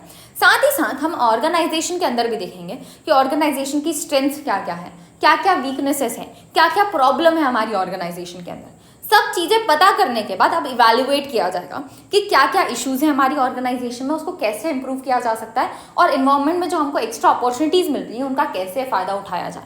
तो मैं क्या कर रही हूँ, जो भी मुझे इन्फॉर्मेशन पता चली उसको इवैल्यूएट कर रही हूँ। इवैल्यूएट करने के बाद मुझे पता चला कि देखो यार, ऑर्गेनाइजेशन के अंदर ये इश्यूज़ हैं और हमारे पास इन्वायरमेंट में ये अपॉर्चुनिटीज़ है जिसको हम फ़ायदा उठा सकते हैं।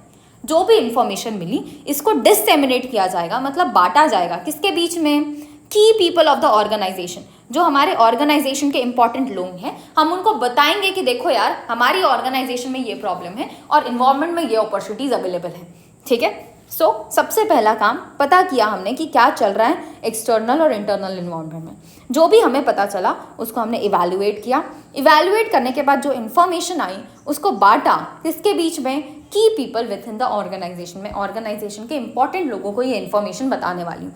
सबके साथ शेयर नहीं कर सकते, सबके साथ ये इंपॉर्टेंट इन्फॉर्मेशन शेयर कर देंगे तो हो जाएगा कल्याण, है ना। हमारा काम है कि इंपॉर्टेंट पीपल को शेयर कर दो, उसके बाद ये इन्फॉर्मेशन का क्या करना है ये टॉप मैनेजमेंट सोचेगा, उसका काम है। ठीक है, नाउ पर्पस क्या है, क्यों इन्वायरमेंट को स्कैन किया जा रहा है, ताकि हम ऐसे स्ट्रैटेजिक फैक्टर्स फाइंड आउट कर सकें जो हमारी ऑर्गेनाइजेशन को शेप करने वाले हैं। मैं अगर पता कर लूँ कि इन्वायरमेंट में क्या क्या अपॉर्चुनिटीज़ है, इन्वायरमेंट में क्या क्या थ्रेट्स हैं, मेरे स्ट्रेंथ और वीकनेसेस क्या क्या हैं, तो इससे मैं इम्प्रूवमेंट के ऊपर फोकस कर सकती हूँ, स्ट्रैटेजीज बना सकती हूँ कि आगे जाके अगर इन्वायरमेंट और चेंज होगा तो मैं कैसे रिएक्ट करूँगी। ठीक है, नेक्स्ट हम ना ये इन्वायरमेंट स्कैनिंग के लिए डिफरेंट टेक्निक्स का इस्तेमाल करते हैं। पहली आती है फॉर्मल टेक्निक्स। देखो यार, ये टेक्निक्स का ना सिर्फ नाम हमको पता होना चाहिए, क्योंकि अगर इन्वायरमेंट स्कैनिंग का क्वेश्चन आ गया तो हमको ये नाम लिखने पड़ेंगे, तो उससे ज़्यादा ज्ञान नहीं चाहिए, तो सिर्फ नाम पे फोकस करेंगे। सिंगल वेरिएबल एक्सट्रापोलेशन, जो फ्यूचर सेल्स को प्रोजेक्ट करने में हेल्प करता है based on historical trends. Theoretical limit envelope, जिसके अंदर हम एग्जिस्टिंग टेक्नोलॉजीज जो हमारे पास हैं उसमें क्या लिमिटेशंस हैं उसको एनालाइज करते हैं। डायनेमिक मोड, डायनेमिक मोड के अंदर हम साइमुलेट करते हैं different scenarios of environmental changes. हम ना अपना एक मॉडल क्रिएट करते हैं, मॉडल के अंदर हम इन्वायरमेंट के डिफरेंट चेंजेस डाल के देखते हैं और पता करते हैं कि अगर इन्वायरमेंट में ये चेंज आया तो वो हमारे ऑर्गेनाइजेशन को कैसे अफेक्ट करेगा, ठीक है। नेक्स्ट मैपिंग, जहाँ पे हम विजुअल रिप्रेजेंटेशन क्रिएट करते हैं अपने कॉम्पिटिटिव लैंडस्केप का, कि हमारा कॉम्पिटिशन कैसा है, कहाँ से स्ट्रेंथ, किस हमारे कॉम्पिटिटर की क्या स्ट्रेंथ है, क्या वीकनेसेस है, वो सब फाइंड आउट करते हैं। मल्टीवेरिएट इंटरैक्शन एनालिसिस, जहाँ पे हम रिलेशन फाइंड आउट करने की कोशिश करते हैं बिटवीन मल्टीपल फैक्टर्स, कि अगर मैं खर्चे कम कर दूं तो उससे क्या क्या चीज़ें अफेक्ट हो सकती हैं। खर्चे कम करने से मेरा प्रॉफिट बढ़ जाएगा, मेरे पास ज़्यादा कस्टमर्स आएंगे, मैं कॉम्पिटिटर को हरा पाऊंगी। तो मैं अगर कोई एक स्पेसिफिक चेंज करती हूँ तो उससे बाकी सारे फैक्टर्स में क्या क्या चेंजेस आएंगे वो हम फाइंड आउट करते हैं under multivariate interaction analysis. Next is informal techniques. Informal technique में सबसे पहला आता है अनस्ट्रक्चर्ड एक्सपर्ट ओपिनियन। हम एक्सपर्ट का ओपिनियन लेने वाले हैं लेकिन अनस्ट्रक्चर्ड वे में, जैसे इनसाइट्स लेना फ्रॉम एक्सपीरियंस इंडिविजुअल। दूसरा सिचुएशन होता है जहाँ पे आप स्ट्रक्चर्ड वे में एक्सपर्ट से ओपिनियन ले रहे हो, जैसे उनका सर्वे क्रिएट करना, उनका इंटरव्यू लेना, ठीक है। Next structured in expert opinion, structured way में इन एक्सपर्ट लोगों से ओपिनियन लिया जा रहा है, जैसे मैं फीडबैक ले लूँ अपने एम्प्लॉयज़ से, ठीक है। अनस्ट्रक्चर्ड इन एक्सपर्ट स्पेक्यूलेशन, यहाँ पे इन एक्सपर्ट लोगों से अनस्ट्रक्चर्ड वे में हम इंफॉर्मेशन गैदर करने की कोशिश कर रहे हैं, जैसे पोटेंशियल फ्यूचर ट्रेंड हो क्या सकता है according to general observation. Generally लोगों से पूछा जा रहा है कि फ्यूचर में क्या ट्रेंड हो सकता है, ठीक है। चलो, सो ये था हमारा इन्वायरमेंट स्कैनिंग। इन्वायरमेंट स्कैन करने के बाद हम क्या करेंगे, स्ट्रैटेजीज बनाएंगे। देखो यार, इन्वायरमेंट स्कैन किया तो पता चल गया कि बाहर क्या चल रहा है, अंदर क्या चल रहा है, सब कुछ पता चल गया। पता चलने के बाद वो इन्फॉर्मेशन हमने की पीपल को दे दी। अब ये जो इंपॉर्टेंट लोग हैं, की पीपल हैं, उनका काम क्या है, स्ट्रैटेजी बनाना कि ये जो इन्वायरमेंट जैसा चेंज हो रहा है उसके हिसाब से हम कैसे रिएक्ट करेंगे। तो ये स्ट्रैटेजी फॉर्मुलेशन करेंगे, जिसके अंदर लॉन्ग रेंज प्लान ये बनाने वाले हैं कि कैसे ये इन्वायरमेंट के अपॉर्चुनिटीज़, इन्वायरमेंट के थ्रेट के साथ डील करने वाले हैं, और ऑर्गेनाइजेशन की क्या क्या स्ट्रेंथ है और क्या क्या वीकनेसेस है, कौन कौन सी वीकनेसेस है जिनको अब हमको स्ट्रेंथ में बदलने की ज़रूरत है ताकि हम हमारे इन्वायरमेंट के हिसाब से चेंज कर पाए, ठीक है। इसके अंदर हम हमारा मिशन, ऑब्जेक्टिव, स्ट्रैटेजी और पॉलिसी गाइडलाइंस बनाते हैं स्ट्रैटेजी फॉर्मुलेशन के अंदर। साथ साथ हम हमारे विजन और गोल को भी सेट करते हैं। मिशन, विजन, गोल, ऑब्जेक्टिव होता क्या है हम आगे इन डिटेल समझने वाले हैं, ठीक है। नेक्स्ट, स्ट्रैटेजी का इम्प्लीमेंटेशन। देखो यार, सिर्फ स्ट्रैटेजी फॉर्मुलेट करने से काम नहीं होता, हमने जो स्ट्रैटेजी बनाई है उसको एक्चुअली ऑर्गेनाइजेशन में इंप्लीमेंट करना पड़ेगा। एक्चुअली ऑर्गेनाइजेशन में इंप्लीमेंट करने के लिए 3 मेजर चीज़ें की जाती है। सबसे पहले हम प्रोग्राम बनाते हैं। मतलब क्या, समझो, लेट्स से मेरी स्ट्रैटेजी है कि मैं अब ऑनलाइन जाऊंगी और ऑनलाइन में जाके मार्केट ग्रैब करूंगी। अब इस स्ट्रैटेजी को मैं छोटे छोटे एक्शनेबल स्टेप्स में बांटूंगी। जैसे सबसे पहला काम मेरा ऑनलाइन जाने के लिए होगा कि मैं एम्प्लॉयज़ लेके आऊँ जो मेरा सॉफ्टवेयर, मेरा ऐप डेवलप करेंगे, उसको मेंटेन करेंगे। फिर मैं इनसे ऐप बनवाऊंगी। ऐप बनने के बाद मैं कस्टमर्स को अट्रैक्ट करूंगी, है ना। तो जो मेरी स्ट्रैटेजी थी मैंने उसको एक्शनेबल स्टेप्स में डिवाइड कर लिया with the help of program ना। अब एक बात बताओ यार, ये सारे के सारे एक्शनेबल स्टेप को परफॉर्म करने के लिए पैसा लगेगा। जैसे एम्प्लॉय लाना है, पैसा लगेगा, ऐप बनाना है, पैसे लगेंगे, कस्टमर्स को अट्रैक्ट करना है, पैसा लगेगा। तो सब के लिए हम बजट डालेंगे कि किसका कितना कितना बजट होगा। बजट डिफाइन करने के बाद हर एक का प्रोसीजर डिफाइन करेंगे कि कैसे ये एक्टिविटीज़ परफॉर्म की जाएंगी। जैसे एम्प्लॉय को लेकर आना है, मैं naukri.com में जाऊँगी, वहाँ से एम्प्लॉयज़ को सिलेक्ट करूँगी, उनका इंटरव्यू लूँगी, जो बढ़िया इंटरव्यू देगा उसको एक्सेप्ट करूँगी, जो नहीं देगा उसको रिजेक्ट करेंगे, ठीक है। तो हमने क्या किया, हर एक प्रोग्राम का प्रोसीजर बना लिया, ठीक। तो 3 मेजर स्टेप्स क्या कर रहे हैं, प्रोग्राम बनाना, फिर हर एक प्रोग्राम की एक्टिविटीज़ के लिए बजट बनाना, हर एक प्रोग्राम की एक्टिविटी के हिसाब से प्रोसीजर डिसाइड करना, ठीक ना। स्ट्रैटेजी का इम्प्लीमेंटेशन करता कौन है, तो जो मिडिल और लोअर लेवल के मैनेजर्स होते हैं, इनका काम होता है कि ऑर्गेनाइजेशन के अंदर ये स्ट्रैटेजी को इम्प्लीमेंट करवाएं। स्ट्रैटेजी बनाने कौन वाला है, टॉप मैनेजमेंट स्ट्रैटेजी बनाएगा।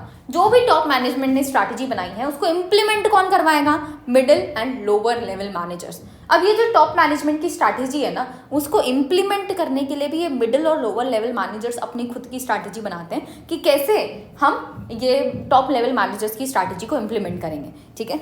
इसके अंदर हम कॉर्पोरेट लेवल, बिजनेस लेवल और फंक्शनल लेवल तीनों को इन्वॉल्व करते हैं, क्योंकि तीनों की अलग अलग स्ट्रैटेजी बनेगी। सबसे पहला मेन स्ट्रैटेजी कॉर्पोरेट का होगा। कॉर्पोरेट की स्ट्रैटेजी के हिसाब से बिजनेस लेवल वाले स्ट्रैटेजी बनाएंगे, बिजनेस लेवल की स्ट्रैटेजी के हिसाब से फंक्शनल वाले स्ट्रैटेजी बनाएंगे। एट द एंड इम्प्लीमेंटेशन कौन करवाने वाला है, कॉर्पोरेट वाले बैठ के इम्प्लीमेंटेशन नहीं करवाने वाले, बिजनेस और फंक्शनल लेवल ही होगा जो एक्चुअल में इम्प्लीमेंटेशन करवाएगा। ये इम्प्लीमेंटेशन जो ये करवा रहे हैं उसको चेक कौन करेगा? उसको चेक करेगा ये कॉर्पोरेट वाले टॉप मैनेजर्स चेक करेंगे कि जो हमारा बिजनेस और फंक्शनल लेवल ने इम्प्लीमेंट किया है वो सही तरीके से इम्प्लीमेंटेशन हो रहा है कि नहीं हो रहा है। ठीक है ना। इम्प्लीमेंटेशन के अंदर हम डिफरेंट एक्शंस को एग्जीक्यूट करते हैं, जैसे क्वालिटी इंप्रूवमेंट प्रोग्राम एग्जीक्यूट करना, रीडिज़ाइन करना प्रोडक्ट, एडजस्ट करना हमारी position, market segmentation, mergers and acquisition लेके आना, डाउन साइज करना कंपनी को, मतलब कंपनी का जो साइज़ है या कंपनी ने जो अलग अलग जगह इन्वेस्ट करके रखा है जो काम के नहीं है उनकी जगह से पैसे हटाना, उन पे इन्वेस्टमेंट रिमूव करना। ठीक है। अब स्ट्रैटेजी इंप्लीमेंट हो गई, काम खत्म क्या? Answer is no. स्ट्रैटेजी को इंप्लीमेंट करने के बाद आपको उसको इवैल्यूएट और कंट्रोल भी करना पड़ता है, देखना पड़ता है कि भाई साहब ये मेरी स्ट्रैटेजी थी, क्या जैसा स्ट्रैटेजी में दिया हुआ था वैसा ही मैंने एक्चुअली किया कि नहीं किया। तो मैं क्या करने वाली हूँ, अपनी एक्चुअल परफॉर्मेंस को मॉनिटर करने वाली हूँ।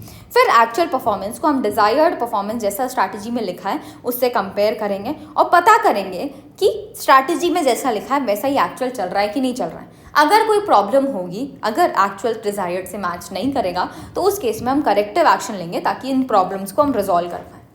ठीक है। तो 4 स्टेप प्रोसेस हम क्या फॉलो कर रहे हैं? सबसे पहले हम हमारे इन्वायरमेंट को स्कैन कर रहे हैं, पता कर रहे हैं इन्वायरमेंट में क्या चल रहा है। इसके हिसाब से जो भी इन्वायरमेंट में चल रहा है उसके हिसाब से हम अपनी स्ट्रैटेजी फॉर्मुलेट करेंगे।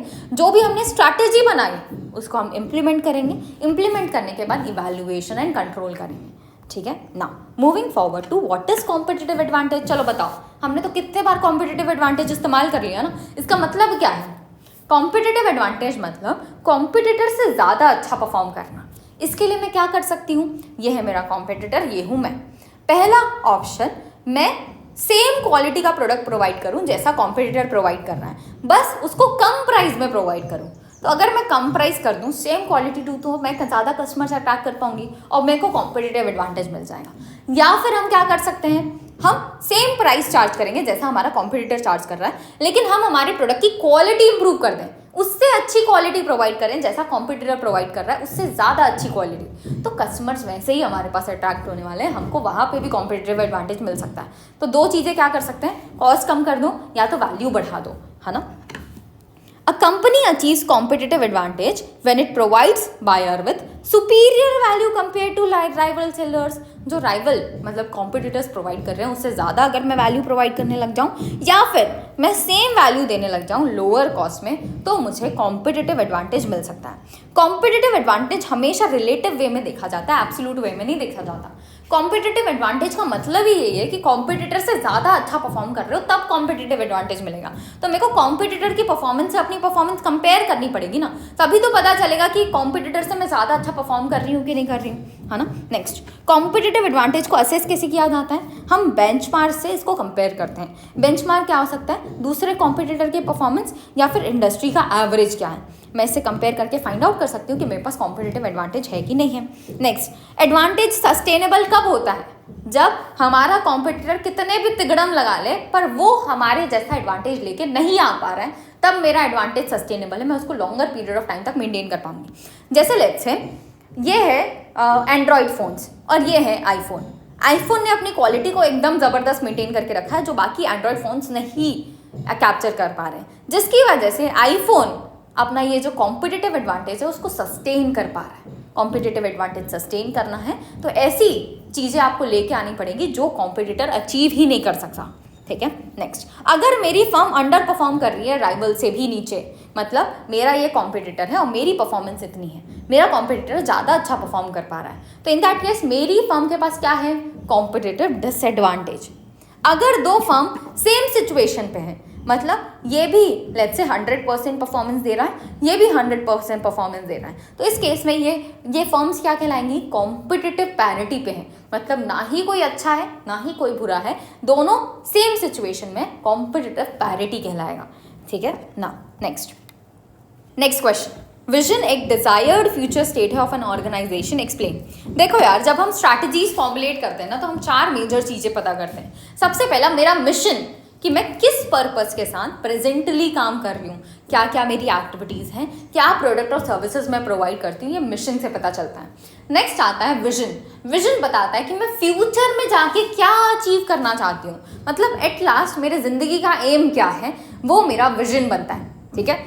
गोल्स जो हमारे विजन को अचीव करने में हेल्प करते हैं, और लास्ट ऑब्जेक्टिव्स जो हमारे गोल्स को अचीव करने में हेल्प करते हैं। हम हर एक को इन डिटेल यहाँ पे पढ़ने वाले हैं। सबसे पहले हम विजन से स्टार्ट कर रहे हैं। विजन स्टेटमेंट डिफाइन करता है ऑर्गेनाइजेशन का डिजायर्ड फ्यूचर स्टेट, कि वो फ्यूचर में जाके क्या अचीव करना चाहते हैं। ये एक बहुत ही पावरफुल टूल है, क्योंकि इसकी मदद से आप सारे एम्प्लॉयज़ को एक कॉमन गोल दे सकते हो जिसकी तरफ वो अटेंशन देने लेंगे, जिसकी तरफ वो एनर्जी अपना डालेंगे। जैसे ऑर्गेनाइजेशन ने सेट कर दिया कि मेरे को आगे जाके मेरे को सारे के सारे वर्ल्ड में जितने कस्टमर्स हैं उनको ग्रैब करना है, उन सब को सेटिस्फाई करना है, उन सब को क्वालिटी प्रोवाइड करना है। इन दैट केस अब कस्टमर्स एम्प्लॉयज़ को पता है कि भाई साहब हमको इस पर्टिकुलर एम के लिए काम करना है, तो उन्हें एक गोल मिल जाता है, एक एम मिल जाता है जिसके लिए अब वो आगे जाके काम करने वाले हैं। ठीक है, हमें जो हमारा विजन होता है वो बताता है कि मेरा आइडियल फ्यूचर कैसा दिख रहा है, एक कंपनी क्या आइडियल फ्यूचर एस्पायर कर रही है, वो हमें विजन स्टेटमेंट से पता चलता है। विजन आर्टिकुलेट करता है a view of realistic, credible and attractive future. Realistic मतलब ऐसा विजन बनाना है जो आपके रिसोर्सेज से पॉसिबल है। मेरे पास अगर समझ लो उतना रिसोर्स है ही नहीं जितना मेरे विजन बना लिया, तो कोई मतलब नहीं है फिर वैसे विजन का। ऐसा विजन बनाओ जिसके लिए आपके पास रिसोर्सेज भी अवेलेबल हैं। नेक्स्ट, क्रेडिबल होना चाहिए, मतलब ऐसे फालतू सा नॉनसेंस वाला कुछ नहीं बनाना है, हमको सेंस वाली चीज़ों को ही अपना विजन बनाना है। अट्रैक्टिव फ्यूचर शो करना चाहिए, हमारे एम्प्लॉयज़ उस विजन को देख के मोटिवेटेड होने चाहिए, इंस्पायर होने चाहिए, हमको ऐसा विजन अपने लिए बनाना है। नेक्स्ट, वेल कंसीव्ड विजन जो होगा वो डिस्टिंक्टिव होगा, स्पेसिफिक होगा। मैं अपनी सिचुएशन के हिसाब से, अपने ऑर्गेनाइजेशन के हिसाब से उसको बनाऊंगी, वो generic feel good statement type नहीं होगा। मेरे ऑर्गेनाइजेशन की सिचुएशन के हिसाब से, मेरे ऑर्गेनाइजेशन की एक्टिविटीज़ के हिसाब से, मैं एक्चुअली क्या अचीव करना चाहती हूँ उसके हिसाब से मैं विजन बनाने वाली हूँ। Next, to be effective vision needs to be backed up by hard to reverse strategic commitments and tied to economic fundamentals. अगर आप चाहते हो कि विजन को एक्चुअली अचीव करना है तो आपको कुछ स्ट्रैटेजिक कमिटमेंट्स करने पड़ेंगे। जैसे लेट्स से मेरा विजन है कि मुझे एक कासल बनाना है। कासल बनाने के लिए मैंने बहुत सारे ब्रिक्स खरीद लिए, बहुत सारे ईंट खरीद लिए। अगर मैं ये ब्रिक्स खरीद के लेके आती हूँ तो ये बताता है कि मैं अपने विजन को अचीव करने की तरफ फोकस्ड हूँ, मेरे को चाहिए कि मैं अपने इस विजन को अचीव करूँ। तो मैंने क्या किया, एक स्ट्रैटेजिक कमिटमेंट कर दिया, एक जगह बहुत सारा पैसा अपना लगा दिया। साथ ही साथ आपके पास इकोनॉमिक फंडामेंटल्स भी होने चाहिए, मतलब मेरे पास इतना पैसा अवेलेबल होना चाहिए कि मैं पूरा का पूरा कासल बना पाऊँ। लेट्स से मैंने स्ट्रैटेजिक कमिटमेंट तो कर दिया, ब्रिक्स तो बहुत सारे लेके आ गए, लेकिन अब मेरे पास पैसा ही नहीं बचा आगे कासल को बनाने के लिए, तो क्या मेरा विजन यहाँ पे इफेक्टिव हो पाएगा? Answer is no. अगर विजन को इफेक्टिव करना है तो आपके पास पैसे भी होने चाहिए ताकि आप इस विजन को अचीव कर पाओ। ठीक, नेक्स्ट आता है टाइप्स ऑफ विजन स्टेटमेंट। हमारे पास दो डिफरेंट टाइप्स के विजन स्टेटमेंट होते हैं। पहला प्रोडक्ट ओरिएंटेड, जो हमारे प्रोडक्ट्स के ऊपर फोकस कर रहा है। दूसरा होता है कस्टमर ओरिएंटेड, जहाँ पे हम कस्टमर्स के ऊपर फोकस करके अपना विजन तैयार कर रहे हैं। जैसे एग्जांपल अगर आप देखो तो सैमसंग गैलेक्सी ने बोला कि ये वर्ल्ड्स मोस्ट इंटेलिजेंट स्मार्टफोन बनाना चाहते हैं, तो यहाँ पे ये किसके ऊपर फोकस कर रहे हैं? अपने प्रोडक्ट के ऊपर फोकस कर रहे हैं, और प्रोडक्ट के हिसाब से उन्होंने अपना vision desired future state decide किया है। सिमिलर वे में मेटा का देखोगे तो ये most impressive and realistic virtual reality का एक्सपीरियंस देना चाहते हैं। वर्चुअल रियलिटी इनका प्रोडक्ट है जिसका ये एक्सपीरियंस बढ़ाना चाहते हैं, रियलिस्टिक इसको बनाना चाहते हैं। तो यहाँ पे भी फोकस किसके ऊपर जा रहा है? प्रोडक्ट के ऊपर। नेक्स्ट आता है टेस्ला। टेस्ला ने क्या बोला? To be the fastest and most fuel efficient electric car on the market. यहाँ पे भी हम हमारे प्रोडक्ट के ऊपर ही फोकस कर रहे हैं। तो जो हम विजन स्टेटमेंट प्रोडक्ट के ऊपर फोकस होकर बनाएंगे वो प्रोडक्ट ओरिएंटेड विजन स्टेटमेंट कहलाता है। वहीं जब आप कस्टमर के ऊपर फोकस करके अपना विजन स्टेटमेंट बनाते हो तो वो कस्टमर ओरिएंटेड विजन स्टेटमेंट कहलाता है। जैसे नाइकी ने बोला कि ये इनोवेशन लेके आएंगे, इंस्पायर करेंगे every athlete in the world, तो अपने कस्टमर के ऊपर ये फोकस कर रहे हैं, उनके लिए इनोवेशन, उनके लिए इंस्पिरेशन क्रिएट करना चाहते हैं। नेक्स्ट, फेसबुक ने बोला कि to make the world more open and connected, तो ये वर्ल्ड को ओपन और कनेक्टेड बनाना चाहते हैं। किसके लिए? एट द एंड कस्टमर के लिए, customer oriented vision statement. Walmart ने बोला कि ये बेस्ट रिटेलर बनना चाहते हैं in the hearts and minds of consumer and employees. तो यहाँ पे भी फोकस किसके ऊपर है? कंज्यूमर के ऊपर है, कस्टमर के ऊपर है। तो ये भी कस्टमर ओरिएंटेड विजन स्टेटमेंट कहलाएगा। ठीक है ना। नेक्स्ट, विजन के बेनिफिट्स क्या होंगे? अगर आप एक अच्छा विजन बनाते हो तो ये इंस्पायर करेगा, एक्सिलरेट करेगा, आपके एम्प्लॉयज को मोटिवेटेड रखेगा, आपके एम्प्लॉयज को एक्साइटेड रखेगा ताकि वो विजन को अचीव कर पाएं। नेक्स्ट, विजन रिप्रेजेंट करता है discontinuity, step function and jump ahead. Vision बोलता है कि भाई साहब पहले रुको, थोड़ा सोचो कि तुम आगे जाके फ्यूचर में क्या अचीव करना चाहते हो, फिर एक स्टेप फर्दर लो और एट लास्ट जंप करके उस विजन को अचीव कर लो। ठीक है, नेक्स्ट, विजन की वजह से कॉमन आइडेंटिटी क्रिएट होती है। हर एक ऑर्गेनाइजेशन का पर्सन एक ही गोल के लिए काम कर रहा है, जिसकी वजह से हर एक की क्या हो गई, अब कॉमन आइडेंटिटी हो गई। ठीक है, नेक्स्ट, विजन कॉम्पिटिटिव, ओरिजिनल और यूनिक होना चाहिए। कॉम्पिटिटिव होना चाहिए, आपके कॉम्पिटिटर से बढ़िया होना चाहिए। ओरिजिनल आपका खुद का होना चाहिए। यूनिक होना चाहिए आपकी सिचुएशंस के हिसाब से, आप क्या अचीव करना चाहते हो उसके हिसाब से। एक अच्छा विजन रिस्क टेकिंग और एक्सपेरिमेंटेशन को प्रमोट करता है। जैसे हमने यहाँ पे नाइकी का देखा, नाइकी ने पहले ही बोल दिया कि भाई साहब हम इनोवेशन लेके आएंगे हर एक एथलीट के लिए इन द वर्ल्ड, मतलब टाइम टू टाइम वो इनोवेट करते रहेंगे। इनोवेट करना है तो रिस्क लेना पड़ेगा, एक्सपेरिमेंटेशन करने पड़ेंगे। तो एक अच्छा विजन रिस्क टेकिंग और एक्सपेरिमेंटेशन को इंप्रूव करता है, जैसा नाइकी वालों ने कर रखा है। Good vision long term thinking देता है। हम छोटे मोटे पीरियड के लिए विजन्स नहीं बनाते, हम लॉन्ग टर्म पीरियड के लिए विजन बनाते हैं। एक अच्छा विजन इंटीग्रिटी को रिप्रेजेंट करता है, ट्रूली जेन्युइन होता है और ये लोगों के बेनिफिट के लिए बनाया जाता है। ऑर्गेनाइजेशन के अंदर के लोग, ऑर्गेनाइजेशन के बाहर के लोग, सबके बेनिफिट के हिसाब से सोच समझ के ये विजन बनाया जाता है। नेक्स्ट, विजन कस्टमर ओरिएंटेड हो तो बहुत ही बढ़िया। देखो यार, तुम प्रोडक्ट ओरिएंटेड विजन्स भी सेट कर सकते हो, पर प्रोडक्ट ओरिएंटेड से मैं लिमिटेड हो गई ना। मैं एट द एंड मेरा विजन ही यही है कि भाई साहब मेरे को ये प्रोडक्ट को बढ़िया बनाना है, तो मैं लिमिटेड हो गई।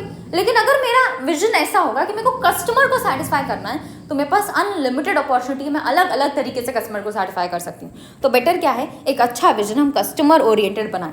Next, internal stakeholders invested होते हैं in defining the vision. Vision बनाने के लिए इंटरनल स्टेक होल्डर्स लगते हैं, इंटरनल ऑर्गेनाइजेशन के अंदर के लोग लगते हैं। ठीक, सो विजन इंस्पायरिंग, एक्सिलरेटिंग होना चाहिए। Discontinuity, step function, jump ahead. Common identity create करना चाहिए। कॉम्पिटिटिव, ओरिजिनल, यूनिक होना चाहिए। रिस्क टेकिंग, एक्सपेरिमेंटेशन को प्रमोट करना चाहिए। लॉन्ग टर्म थिंकिंग, इंटीग्रिटी होना चाहिए उसमें, कस्टमर ओरिएंटेड होना चाहिए और इंटरनल स्टेक होल्डर्स को बनाने वाले हैं। ठीक है, next is mission statement. Mission हम क्यों बनाते हैं, हमारे ऑर्गेनाइजेशन के प्रेजेंट पर्पस और कोर बिजनेस को बताने के लिए हम मिशन बनाते हैं। मिशन की मदद से हमें पता क्या चलता है, हम कौन हैं, हम क्या करते हैं और क्यों हम यहाँ पे हैं। ये सारी इन्फॉर्मेशन मुझे मिशन स्टेटमेंट से पता चलती है। मिशन के क्या कैरेक्टरिस्टिक्स हैं, सबसे पहला तो मिशन की मदद से हम यूनिक पर्पस बताएंगे कि मेरे वैल्यूज, मेरी प्रपोजिशन क्या है, मैं क्या यूनिक कर रही हूँ अपने कस्टमर्स के लिए, अपने प्रोडक्ट और सर्विसेज के अंदर। ठीक है, नेक्स्ट, फोकस, हमारा फोकस क्या है, हम किस स्कोप से काम कर रहे हैं, हम क्या प्रोडक्ट, क्या सर्विसेज ऑफर करते हैं, ये हमें मिशन स्टेटमेंट से पता चलता है। वैल्यूज, ऑर्गेनाइजेशंस अपनी वैल्यूज और अब किस तरीके से वो ऑपरेट करती हैं, किस तरीके से वो अपने स्टेक होल्डर्स को ट्रीट करती हैं, ये इन्फॉर्मेशन भी वो मिशन स्टेटमेंट की मदद से बता सकती हैं। नेक्स्ट, पब्लिक इमेज, हमारा जो मिशन स्टेटमेंट है वो ऑर्गेनाइजेशन की पब्लिक इमेज क्रिएट करता है, बाहर वालों को बताता है कि इस ऑर्गेनाइजेशन के गोल्स और वैल्यूज़ क्या है। ठीक है, नेक्स्ट, विजन स्टेटमेंट की तरह मिशन स्टेटमेंट भी प्रोडक्ट और कस्टमर ओरिएंटेड हो सकता है। प्रोडक्ट ओरिएंटेड मिशन स्टेटमेंट कैसा होगा, ये प्रोडक्ट्स और सर्विसेज के ऊपर फोकस करेगा। जैसे we manufacture high quality electronics, यहाँ पे मैंने बता दिया कि भाई साहब मैं कर क्या रही हूँ और ये प्रोडक्ट फोकस्ड है। Next, to manufacture watches that support human achievements, यहाँ पे भी मैंने प्रोडक्ट के ऊपर फोकस करके मैं अभी क्या कर रही हूँ वो बताया। कस्टमर ओरिएंटेड पे हम कस्टमर के हिसाब से अपना मिशन स्टेटमेंट बनाएंगे। जैसे we help people connect and share information easily, हम लोगों को कनेक्ट करते हैं, उनको इन्फॉर्मेशन ईजिली शेयर करने में हेल्प करते हैं, कस्टमर से कनेक्टेड। नेक्स्ट, ऊबर ने बोला to provide the fastest and most convenient way for people to get around the city, यहाँ पे भी हम पीपल के ऊपर फोकस कर रहे हैं, कस्टमर के ऊपर फोकस कर रहे हैं। ठीक है, अगर आप कस्टमर ओरिएंटेड मिशन स्टेटमेंट बनाते हो तो इससे according to changing customer needs आप अडाप्ट कर पाते हो। अगर मैंने बोल दिया कि भाई साहब मैं वॉचेस ही मैन्युफैक्चर करूंगी ह्यूमन अचीवमेंट्स को शो करने के लिए, तो मैं एक ही जगह रेस्ट्रिक्ट रहेगा ही ना। अगर मैं इससे वॉचेस नहीं बोलती तो मैं ब्रेसलेट्स भी बना सकती थी, शायद मैं कुछ और भी बना सकती थी जो वॉचेस से रिलेटेड हो, लेकिन मैंने पहले से ही बोल दिया मैं वॉचेस में ही जाऊंगी, तो मैं रेस्ट्रिक्ट हो गई, मेरे को सिर्फ उसी के ऊपर फोकस करना पड़ेगा।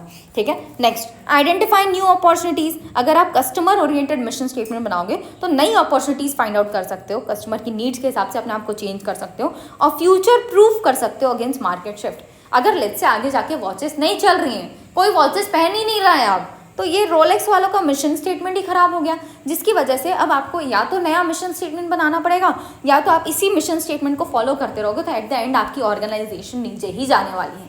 ठीक है, next, explain the organisational culture and key layers of organisational culture. देखो यार, हम अभी मिशन के बारे में पढ़ रहे हैं, हमने 4 मेजर चीज़ों के बारे में बात किया था, विजन, मिशन और गोल्स एंड ऑब्जेक्टिव। हम क्या करते हैं ना, ये ऑर्गेनाइजेशन कल्चर वगैरह बाद में पढ़ेंगे, पहले हम गोल्स और ऑब्जेक्टिव को कवर कर लेते हैं। Explain goal, differentiate between goal and objective. Goal क्या होता है? तो देखो यार, विजन जो हम बना रहे हैं ना, वो ऐसा है कि मेरे को 10, 15, 20 साल लग सकते हैं तब जाके विजन कंप्लीट होगा। पर इस विजन को अचीव करने के लिए मैं छोटे छोटे गोल्स बनाती हूँ जो मुझे विजन की तरफ लेके जाते हैं। ये छोटे गोल्स छोटे पीरियड के लिए बनते हैं, जैसे मैक्सिमम 1 साल या 2 साल के लिए हम गोल्स बनाते हैं जो हमें धीरे धीरे करके हमारे विजन तक लेके जाते हैं। ठीक है, सो गोल क्या है? वेल कंस्ट्रक्टेड गोल डिनोट करता है कि आप फ्यूचर में क्या अचीव करना चाहते हो। ये future period of time vision जितना बड़ा नहीं होगा, उससे थोड़ा छोटा होगा। ठीक है, नेक्स्ट, ये रिप्रेजेंट करते हैं कि फ्यूचर स्टेट ऑफ आउटकम क्या होगा आपके आज के एफर्ट्स का। आज जो मैं एफर्ट्स कर रही हूँ, आज जो मैं काम कर रही हूँ, उसका एट द एंड मुझे आगे जाके क्या रिजल्ट मिलने वाला है, ये मेरे गोल से मुझे पता चलता है।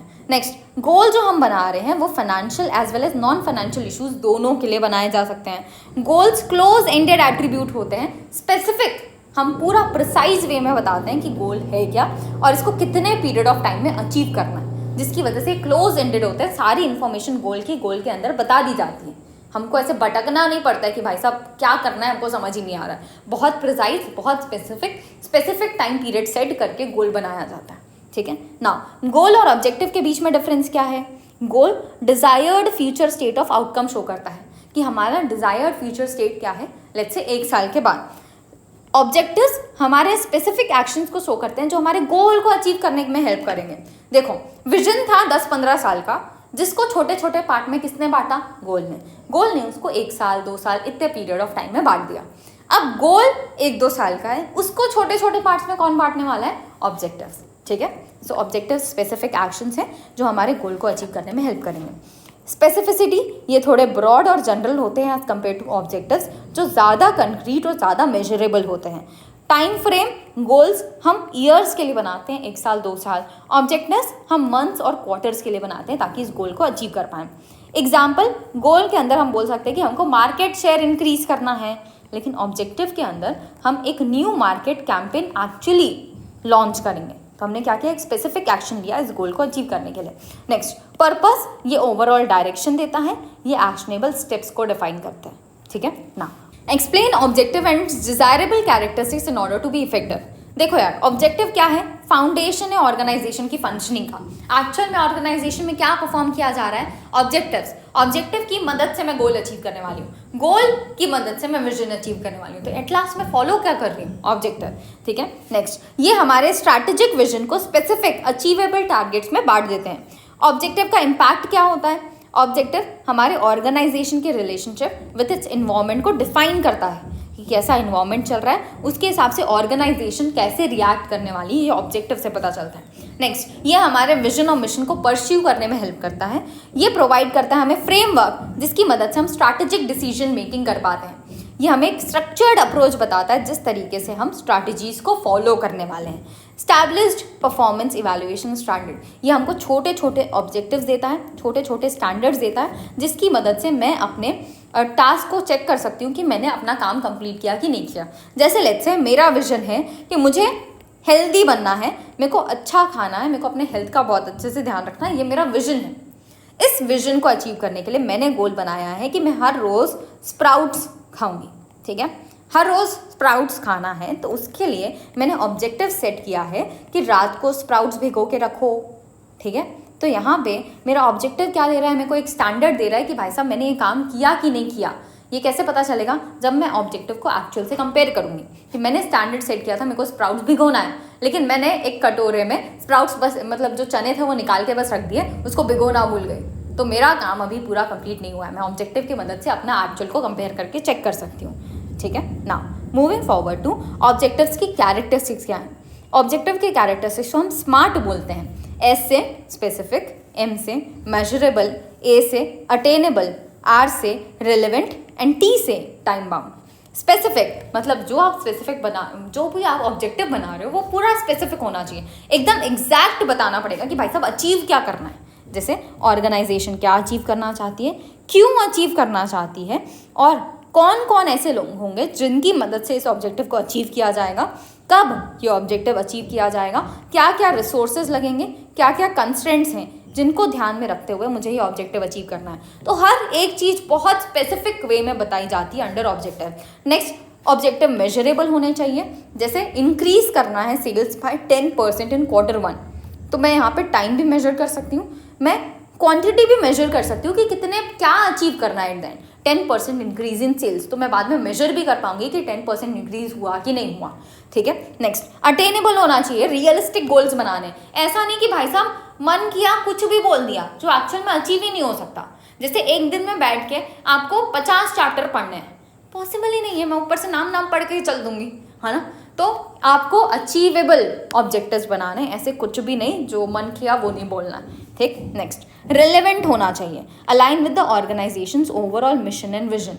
मैं ऑब्जेक्टिव्स एट द एंड गोल को अचीव करने के लिए बना रही हूँ, और गोल क्यों बनाए जा रहे हैं, विजन को अचीव करने में। तो आपका जो ऑब्जेक्टिव है किस पे फोकस करना चाहिए, इस विजन को अचीव करने पे फोकस करना चाहिए। मेरा डायरेक्शन नहीं चेंज होना चाहिए, इतना नीचे आ गई हूँ तो अब मैं कहीं और ही जा रही हूँ। ऑब्जेक्टिव्स को फोकस्ड रहना ज़रूरी है, विजन के हिसाब से चलना ज़रूरी है। ठीक। नेक्स्ट, हमारे जो ऑब्जेक्टिव्स हैं वो टाइम बाउंड होने चाहिए। एक स्पेसिफिक टाइम फ्रेम बताओ, एक स्पेसिफिक डेडलाइन बताओ, तभी ऑन टाइम आपका ऑब्जेक्टिव अचीव हो पाएगा। जैसे अगर मैं कोई टाइम ही नहीं सेट करूं तो मैं कैसे उसको अचीव कर पाऊंगी। विजन्स के लिए हम टाइम नहीं सेट करते क्योंकि वो बहुत बड़ा है, हमको लगेगा भयानक टाइम, हमको पता है, तो उसके लिए मैं टाइम नहीं सेट करती। मैं गोल्स के लिए टाइम सेट करती हूँ, साथ साथ ऑब्जेक्टिव के लिए स्पेसिफिक टाइम सेट करती हूँ कि कितने पीरियड ऑफ टाइम में इसको अचीव करना है। ठीक है। और साथ साथ ऑब्जेक्टिव्स हमारे अंडरस्टैंडेबल भी होने चाहिए। जो आपने ऑब्जेक्टिव बनाया है वो समझ आना चाहिए सामने वाले को कि भाई साहब अचीव क्या करना है।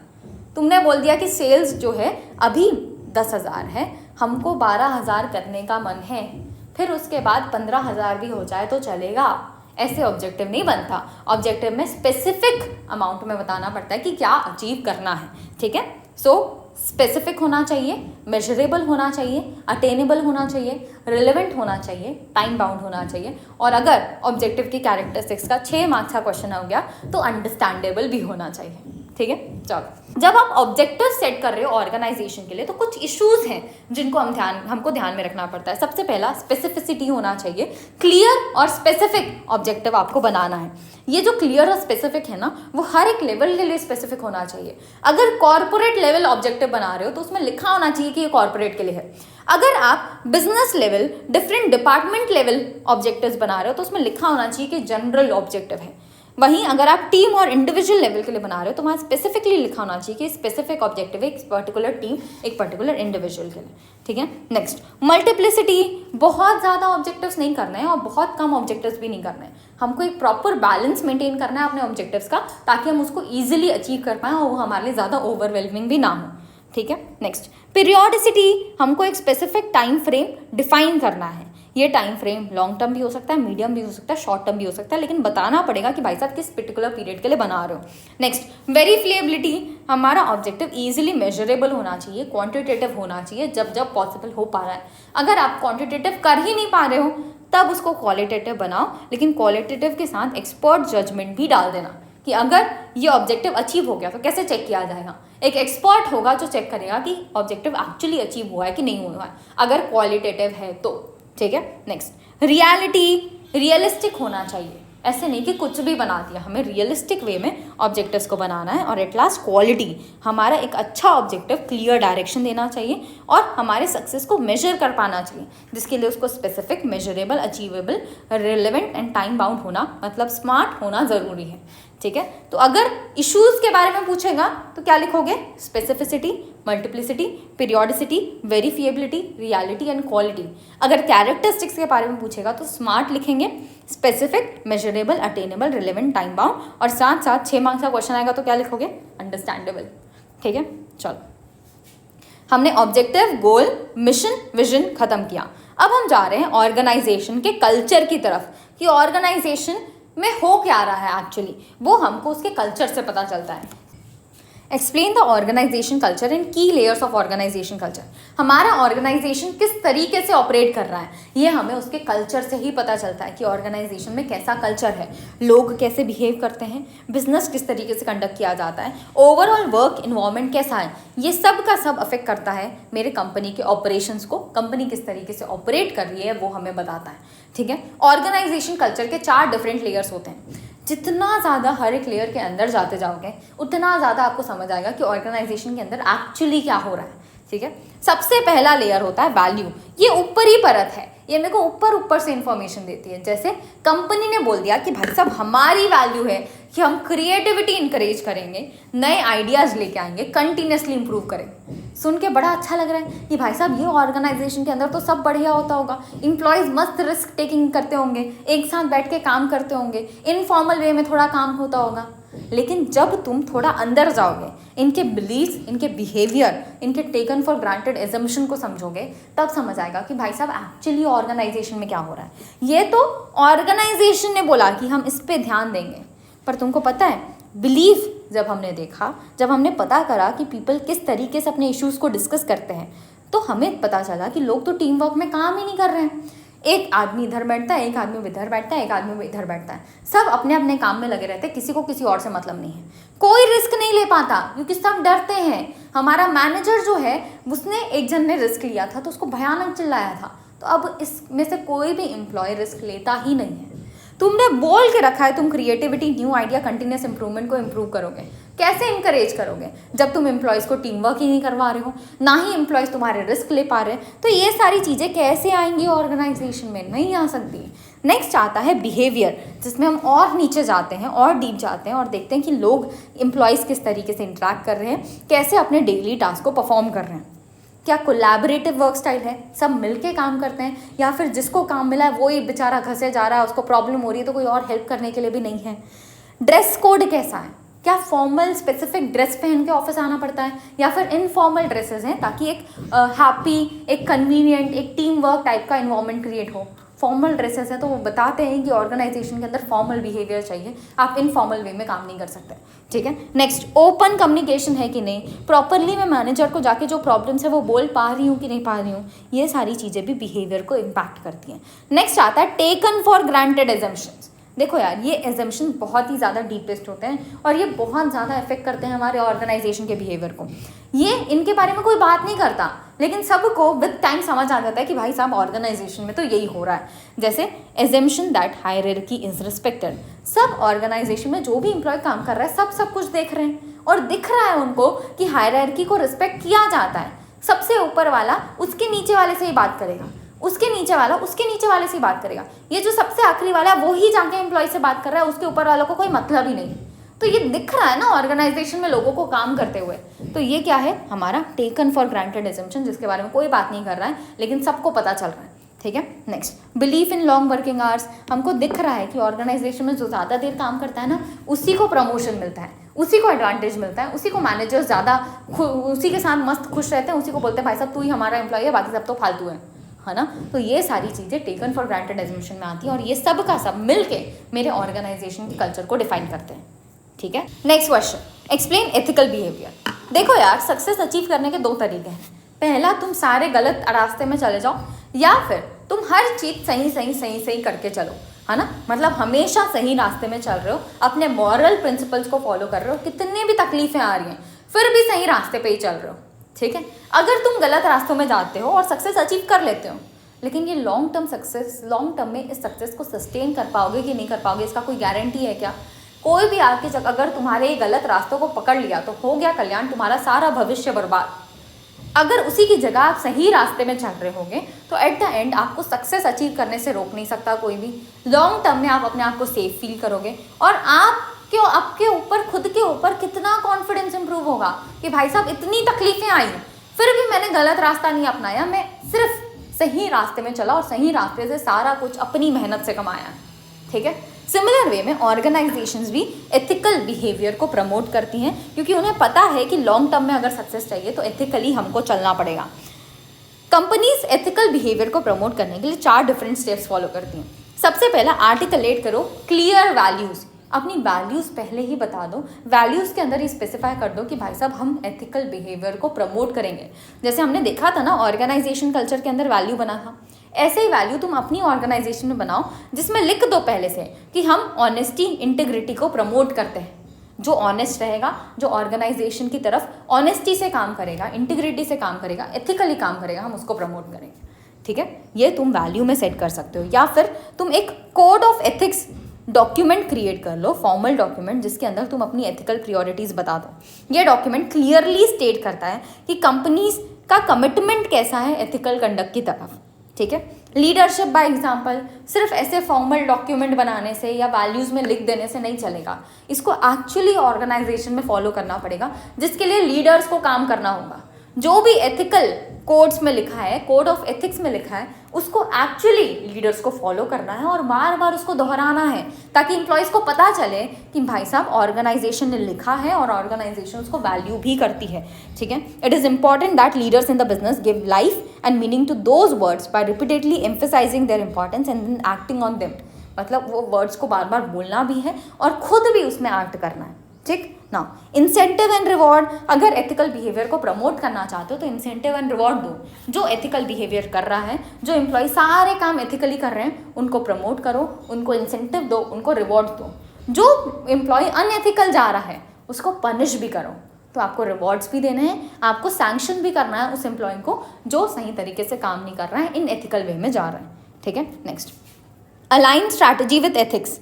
बहुत ज़्यादा ज़रूरी है कि जो हम लॉन्ग टर्म में डायरेक्शन ले रहे हैं, लॉन्ग टर्म में जो मिशन और कॉम्पिटिटिव एडवांटेज अचीव करना चाहते हैं, उसको हम एथिकली करें, जिसके लिए मेरे स्ट्रैटेजी को एथिक्स के साथ अलाइन करना ज़रूरी है। देखो यार, मेरे को मिशन अचीव करना है, मेरे को विजन अचीव करना है कि मैं लॉन्ग टर्म में बहुत सक्सेस पाना चाहती हूँ, बहुत सारा पैसा कमाना चाहती हूँ। बहुत सारा पैसा कमाने के लिए मैं गलत रास्ते में भी तो जा सकती हूँ ना। इसीलिए बहुत ज़्यादा ज़रूरी है कि अपने स्ट्रैटेजी को, आपने जो विजन सेट किया है लॉन्ग टर्म के लिए, उसको अपने एथिक्स के साथ मैच करवाओ। बताओ कि भाई साहब मेरे को ये विजन अचीव करना है, लेकिन सही तरीके से, गलत तरीके में नहीं जाना है, एथिकली मैं इसको अचीव करने वाली हूँ। ठीक है, नेक्स्ट, हमने 4 स्टेप्स समझे। क्या? क्लियर विजन बनाओ, लीडरशिप एक एग्जाम्पल की तरह सेट करो, इंसेंटिव एंड रिवॉर्ड दो, अलाइन करो अपनी स्ट्रैटेजी को विद एथिक्स। ठीक है, मूविंग फॉरवर्ड, हमने गोल्स कवर कर लिया, हमने ऑब्जेक्टिव्स भी कवर कर लिया, ऑब्जेक्टिव के इश्यूज भी कवर कर लिया। अब हम जा रहे हैं पर्सनल ऑब्जेक्टिव की तरफ। Explain personal objective. देखो यार, सबसे पहले हमने मिशन बनाया ऑर्गेनाइजेशन का कि किस पर्पस के साथ ऑर्गेनाइजेशन काम कर रही है, फिर विजन सेट किया, फ्यूचर में क्या अचीव करना चाहते हैं, विजन को अचीव करने के लिए गोल्स बनाए, गोल्स को अचीव करने के लिए ऑब्जेक्टिव बनाए। अब इस ऑब्जेक्टिव को भी हम छोटे छोटे पार्ट्स में बांट रहे हैं कि हर एक पर्सन जो हमारी ऑर्गेनाइजेशन में, उसका ऑब्जेक्टिव क्या होगा, वो कैसे हमारे गोल्स को अचीव करने में हेल्प करेगा। ठीक है, देखो, personal objective are job specific goals for each employee. हम हर एक एम्प्लॉय के लिए उसके जॉब के स्पेसिफिक गोल्स बना रहे हैं। They are important for several reasons. कई सारे बेनिफिट्स होते हैं जब आप पर्सनल ऑब्जेक्टिव्स यहाँ पे सेट करते हो। क्लैरिटी एंड अलाइनमेंट मिलता है, हमारे एम्प्लॉय को पता होता है कि उससे क्या एक्सपेक्टेड है और क्या सबसे ज़्यादा मैटर करता है, किस पे उसको अपना फोकस डालना चाहिए। परफॉर्मेंस मेजरमेंट की तरह काम करता है। जैसे अगर मुझे पता होगा कि एक हफ्ते के अंदर मेरे को 10 टास्क परफॉर्म करने हैं, तो मैं एक्चुअल में जब इस एक हफ्ते में जाऊंगी तो एक्चुअल में मैंने ये 10 टास्क परफॉर्म किए कि नहीं किए, मैं उसको मेजर कर सकती हूँ। ठीक है, next, guidance and development. Employees understand करते हैं कि उनका रोल क्या है और कैसे वो कंपनी के गोल की तरफ कंट्रीब्यूट करते हैं, ये भी उन्हें पता चलता है। प्रोडक्टिविटी इंप्रूव होती है जब आपको पता होता है ना क्लैरिटी के साथ कि भाई साहब करना क्या है, कितने दिन में करना है, तो आप ज़्यादा प्रोडक्टिव होते हो, आप उस गोल को, उस ऑब्जेक्टिव को अचीव करने पे फोकस करते हो। ठीक है, नेक्स्ट, सेटिंग ऑब्जेक्टिव। कैसे ऑब्जेक्टिव सेट किया जाएगा पर्सनल वाला? हम फ्रीक्वेंसी के हिसाब से सेट करेंगे, क्वार्टरली, बाय एनुअली। एनुअली हम हर एक स्पेसिफिक टाइम पीरियड के लिए ऑब्जेक्टिव सेट कर सकते हैं। कोलैबोरेशन, मैनेजर और एम्प्लॉय दोनों को मिलके साथ में ऑब्जेक्टिव्स बनाने पड़ेंगे जो हमारे एम्प्लॉयज अचीव करेंगे। Next, types. हम ऑब्जेक्टिव एक्टिविटी बेस्ड और आउटकम बेस्ड सेट कर सकते हैं। एक्टिविटी बेस्ड मतलब कितने नंबर ऑफ टास्क परफॉर्म करने हैं, आउटकम बेस्ड मतलब क्या रिजल्ट लेके आना है, एट द एंड आउटपुट क्या होना चाहिए। ठीक है, next, review. Progress regularly review किया जाता है टू इंश्योर कि हम अकॉर्डिंग टू ऑब्जेक्टिव जो सेट किया गया था उसके हिसाब से काम कर रहे हैं, और अगर कुछ एडजस्टमेंट्स करने पड़ रहे हैं तो वो किए जाएंगे। ठीक है, ओवरऑल पर्सनल ऑब्जेक्टिव जो है वो की टूल है for improving individual and team का परफॉर्मेंस, प्रोडक्टिविटी बूस्ट करने में और ऑर्गेनाइजेशन के गोल को अचीव करने में बहुत ज़्यादा हेल्प करता है। Done, moving forward. Explain fast. देखो यार, अभी हमने स्मार्ट समझा था कि ऑब्जेक्टिव्स जो होते हैं वो हमारे स्मार्ट होने चाहिए, लेकिन तुमको पता है स्मार्ट जो है वो ट्रेडिशनल मेथड हो गया है, अब मॉडर्न मेथड है फास्ट। हमें ऑब्जेक्टिव्स और गोल्स फास्ट सेट करने चाहिए। एफ से आता है फ्रीक्वेंटली डिस्कस्ड। ऐसे ऑब्जेक्टिव्स, ऐसे गोल्स सेट करो जिसको फ्रीक्वेंटली डिस्कस किया जा रहा है और पता किया जा रहा है कि प्रोग्रेस कितनी हुई, कहाँ पहुंचे हम, वो हम फ्रीक्वेंटली डिस्कस करके फाइंड आउट कर रहे हैं। रिसोर्सेज का एलोकेशन जब जरूरत पड़ रहा है उसके हिसाब से करो और प्रियोरिटाइज करो इनिशिएटिव, और फीडबैक प्रोवाइड कर सकते हैं हम जब हम रेगुलरली डिस्कस करते हैं। तो जैसे समझ लो हमारा रामू एम्प्लॉय है और मैं उसकी एम्प्लॉयर हूँ। मैंने रामू को एक गोल दिया है। गोल देने के बाद हम फ्रीक्वेंटली टाइम टू टाइम हर एक हफ्ते में एक दिन बैठ के डिस्कस करते हैं कि कितना काम खत्म हुआ। फ्रीक्वेंटली डिस्कस करने से मैं इसकी प्रोग्रेस देख सकती हूँ, साथ ही साथ रिसोर्सेज किस तरीके से इसको बांटने हैं वो डिसाइड कर सकती हूँ, इनिशिएटिव्स प्रियोरिटाइज कर सकती हूँ, और रामू कहीं कोई कुछ गलती कर रहा होगा तो मैं उसको फीडबैक भी दे सकती हूँ। ठीक है, एडवांटेजेस क्या है? गाइडेंस मिल जाता है फॉर इंपॉर्टेंट डिसीजन, साथ ही साथ एम्प्लॉइज फोकस्ड रह पाते हैं on the most important matters. Let's assume कि इस हफ्ते रामू कहीं और भटक गया था, तो मेरे साथ जब वापस डिस्कशन करने आएगा तो मैं उसको वापस लाइन पे लेके आ सकती हूँ कि भाई साहब उधर उधर मत जा, तेरा प्रोजेक्ट ये है, तेरा ऑब्जेक्टिव ये है, तो उस पर फोकस कर। ठीक है, links performance feedback to concrete goals. हम परफॉर्मेंस फीडबैक को गोल्स के साथ लिंक करते हैं और एट लास्ट गोल को अचीव कर पाते हैं क्योंकि फीडबैक मिल रहा है हमको time to time. Next, progress को इवैल्यूएट किया जाता है एंड कोर्स करेक्शन में हेल्प होती है। अगर कुछ गलती हो गई, गोल्स में हमने कुछ गड़बड़ कर दिया, गोल सही नहीं सेट हुआ था, तो वो सारी चीज़ें भी हम सही कर सकते हैं जब हम फ्रीक्वेंटली उसको डिस्कस करेंगे। नेक्स्ट आता है ए से एम्बिशियस। गोल्स एम्बिशियस होने चाहिए, चैलेंजिंग होने चाहिए, लेकिन इम्पॉसिबल टू अचीव नहीं होने चाहिए। चैलेंजिंग बनाओ, एम्बिशियस बताओ, लेकिन पॉसिबल होना चाहिए। भले थोड़ा टाइम लगेगा, थोड़ा ज़्यादा रिसोर्सेज लगेगा, लेकिन एक्चुअली वो पॉसिबल है, एम्प्लॉय आराम से इसको कर सकता है। ठीक है, नेक्स्ट एडवांटेजेस क्या है अगर आप एम्बिशियस गोल सेट करते हो तो? ये एम्प्लॉयज़ को मोटिवेट करता है, टीम्स को मोटिवेट करता है कि वो अपने गोल को अचीव करें। Helps in minimising the risk of downplaying. जब आप थोड़े एम्बिशियस गोल्स रखोगे, थोड़े चैलेंजिंग गोल रखोगे, तो कोई भी आके ऐसे नहीं बोल सकता कि भाई साहब ये तो बहुत ही आसान था, ये कर लिया तो क्या ही किया, है ना। तो कोई भी डाउन प्लेइंग यहाँ पे नहीं होगा जब एम्बिशियस और चैलेंजिंग गोल्स होंगे। Next, innovative ways to achieve goal के ऊपर यहाँ पे फोकस किया जाता है। नेक्स्ट, स्पेसिफिक होने चाहिए हमारे goal. Goal should be translated into specific metrics, जिसके थ्रू मैं मेजर कर पाऊँ कि कहाँ पे हमारा गोल पहुँचा है, कितना हमने अभी तक कंप्लीट किया। अब इसके एडवांटेजेस क्या होंगे? क्लियरली मेंशन करता है कि एम्प्लॉय को क्या डिलीवर करना है, क्या उसको एक्चुअली में अचीव करना है। ईजी आइडेंटिफिकेशन हो पाता है कि अगर हम एक्चुअल में मैंने सेट किया था कि 10% सेल्स इंक्रीज करनी है, अगर मैं 5% ही कर पा रही हूँ तो डेविएशन ईजिली पता पड़ पाएगा। कैसे पता चल पाया? जब मैंने स्पेसिफिक 10% इंक्रीज ऑफ सेल्स का ऑब्जेक्टिव रखा था। ठीक है, नेक्स्ट, ये हमारे performance of individual and team को इम्प्रूव करता है। ट्रांसपेरेंट, गोल्स हमारे ट्रांसपेरेंट होने चाहिए, पब्लिक में हमको बता देना है for all employees to C.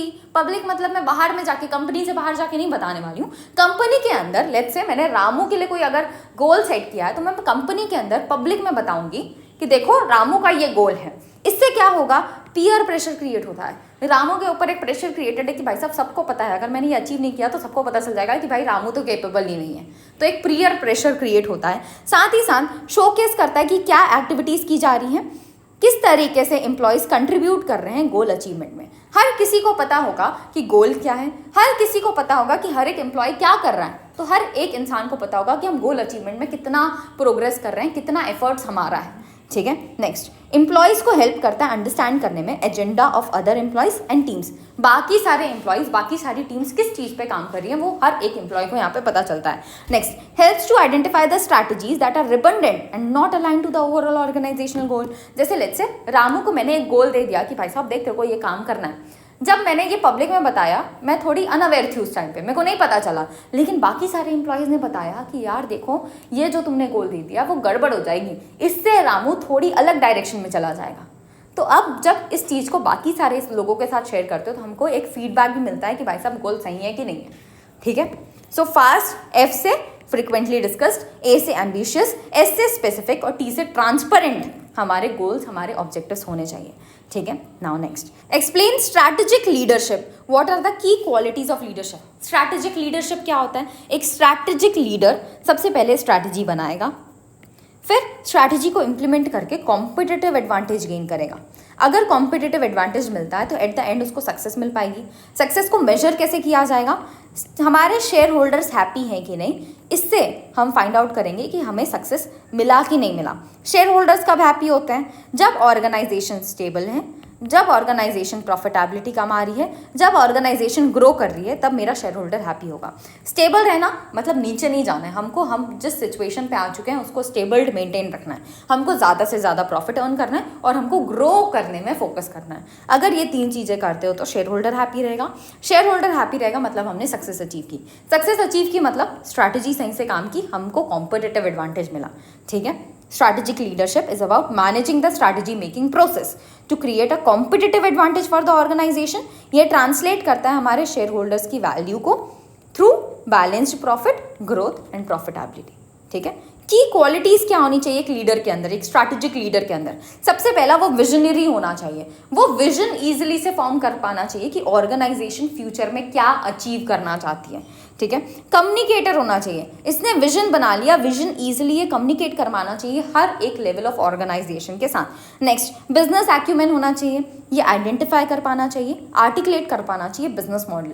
Business model क्या होता है? बिजनेस मॉडल एक ऐसा प्लान है जिसकी मदद से मैं अपने विजन को अचीव करने वाली हूँ। ठीक है, तो हमारा स्ट्रैटेजिक लीडर ने विजन बना दिया, काम खत्म। क्या? Answer is no. विजन कैसे अचीव होगा ये भी स्ट्रैटेजिक लीडर बताएगा। वो आइडेंटिफाई करेगा, आर्टिकुलेट करेगा एक प्लान जिसकी मदद से हम विजन को अचीव कर पाएं। Next, commitment. उनके एक्शंस, उनके वर्ड डिमॉन्स्ट्रेट करते हैं कि strong commitment toward business and vision, कि भाई साहब वो अपने विजन और अपने बिजनेस की तरफ स्ट्रांगली कमिटेड है।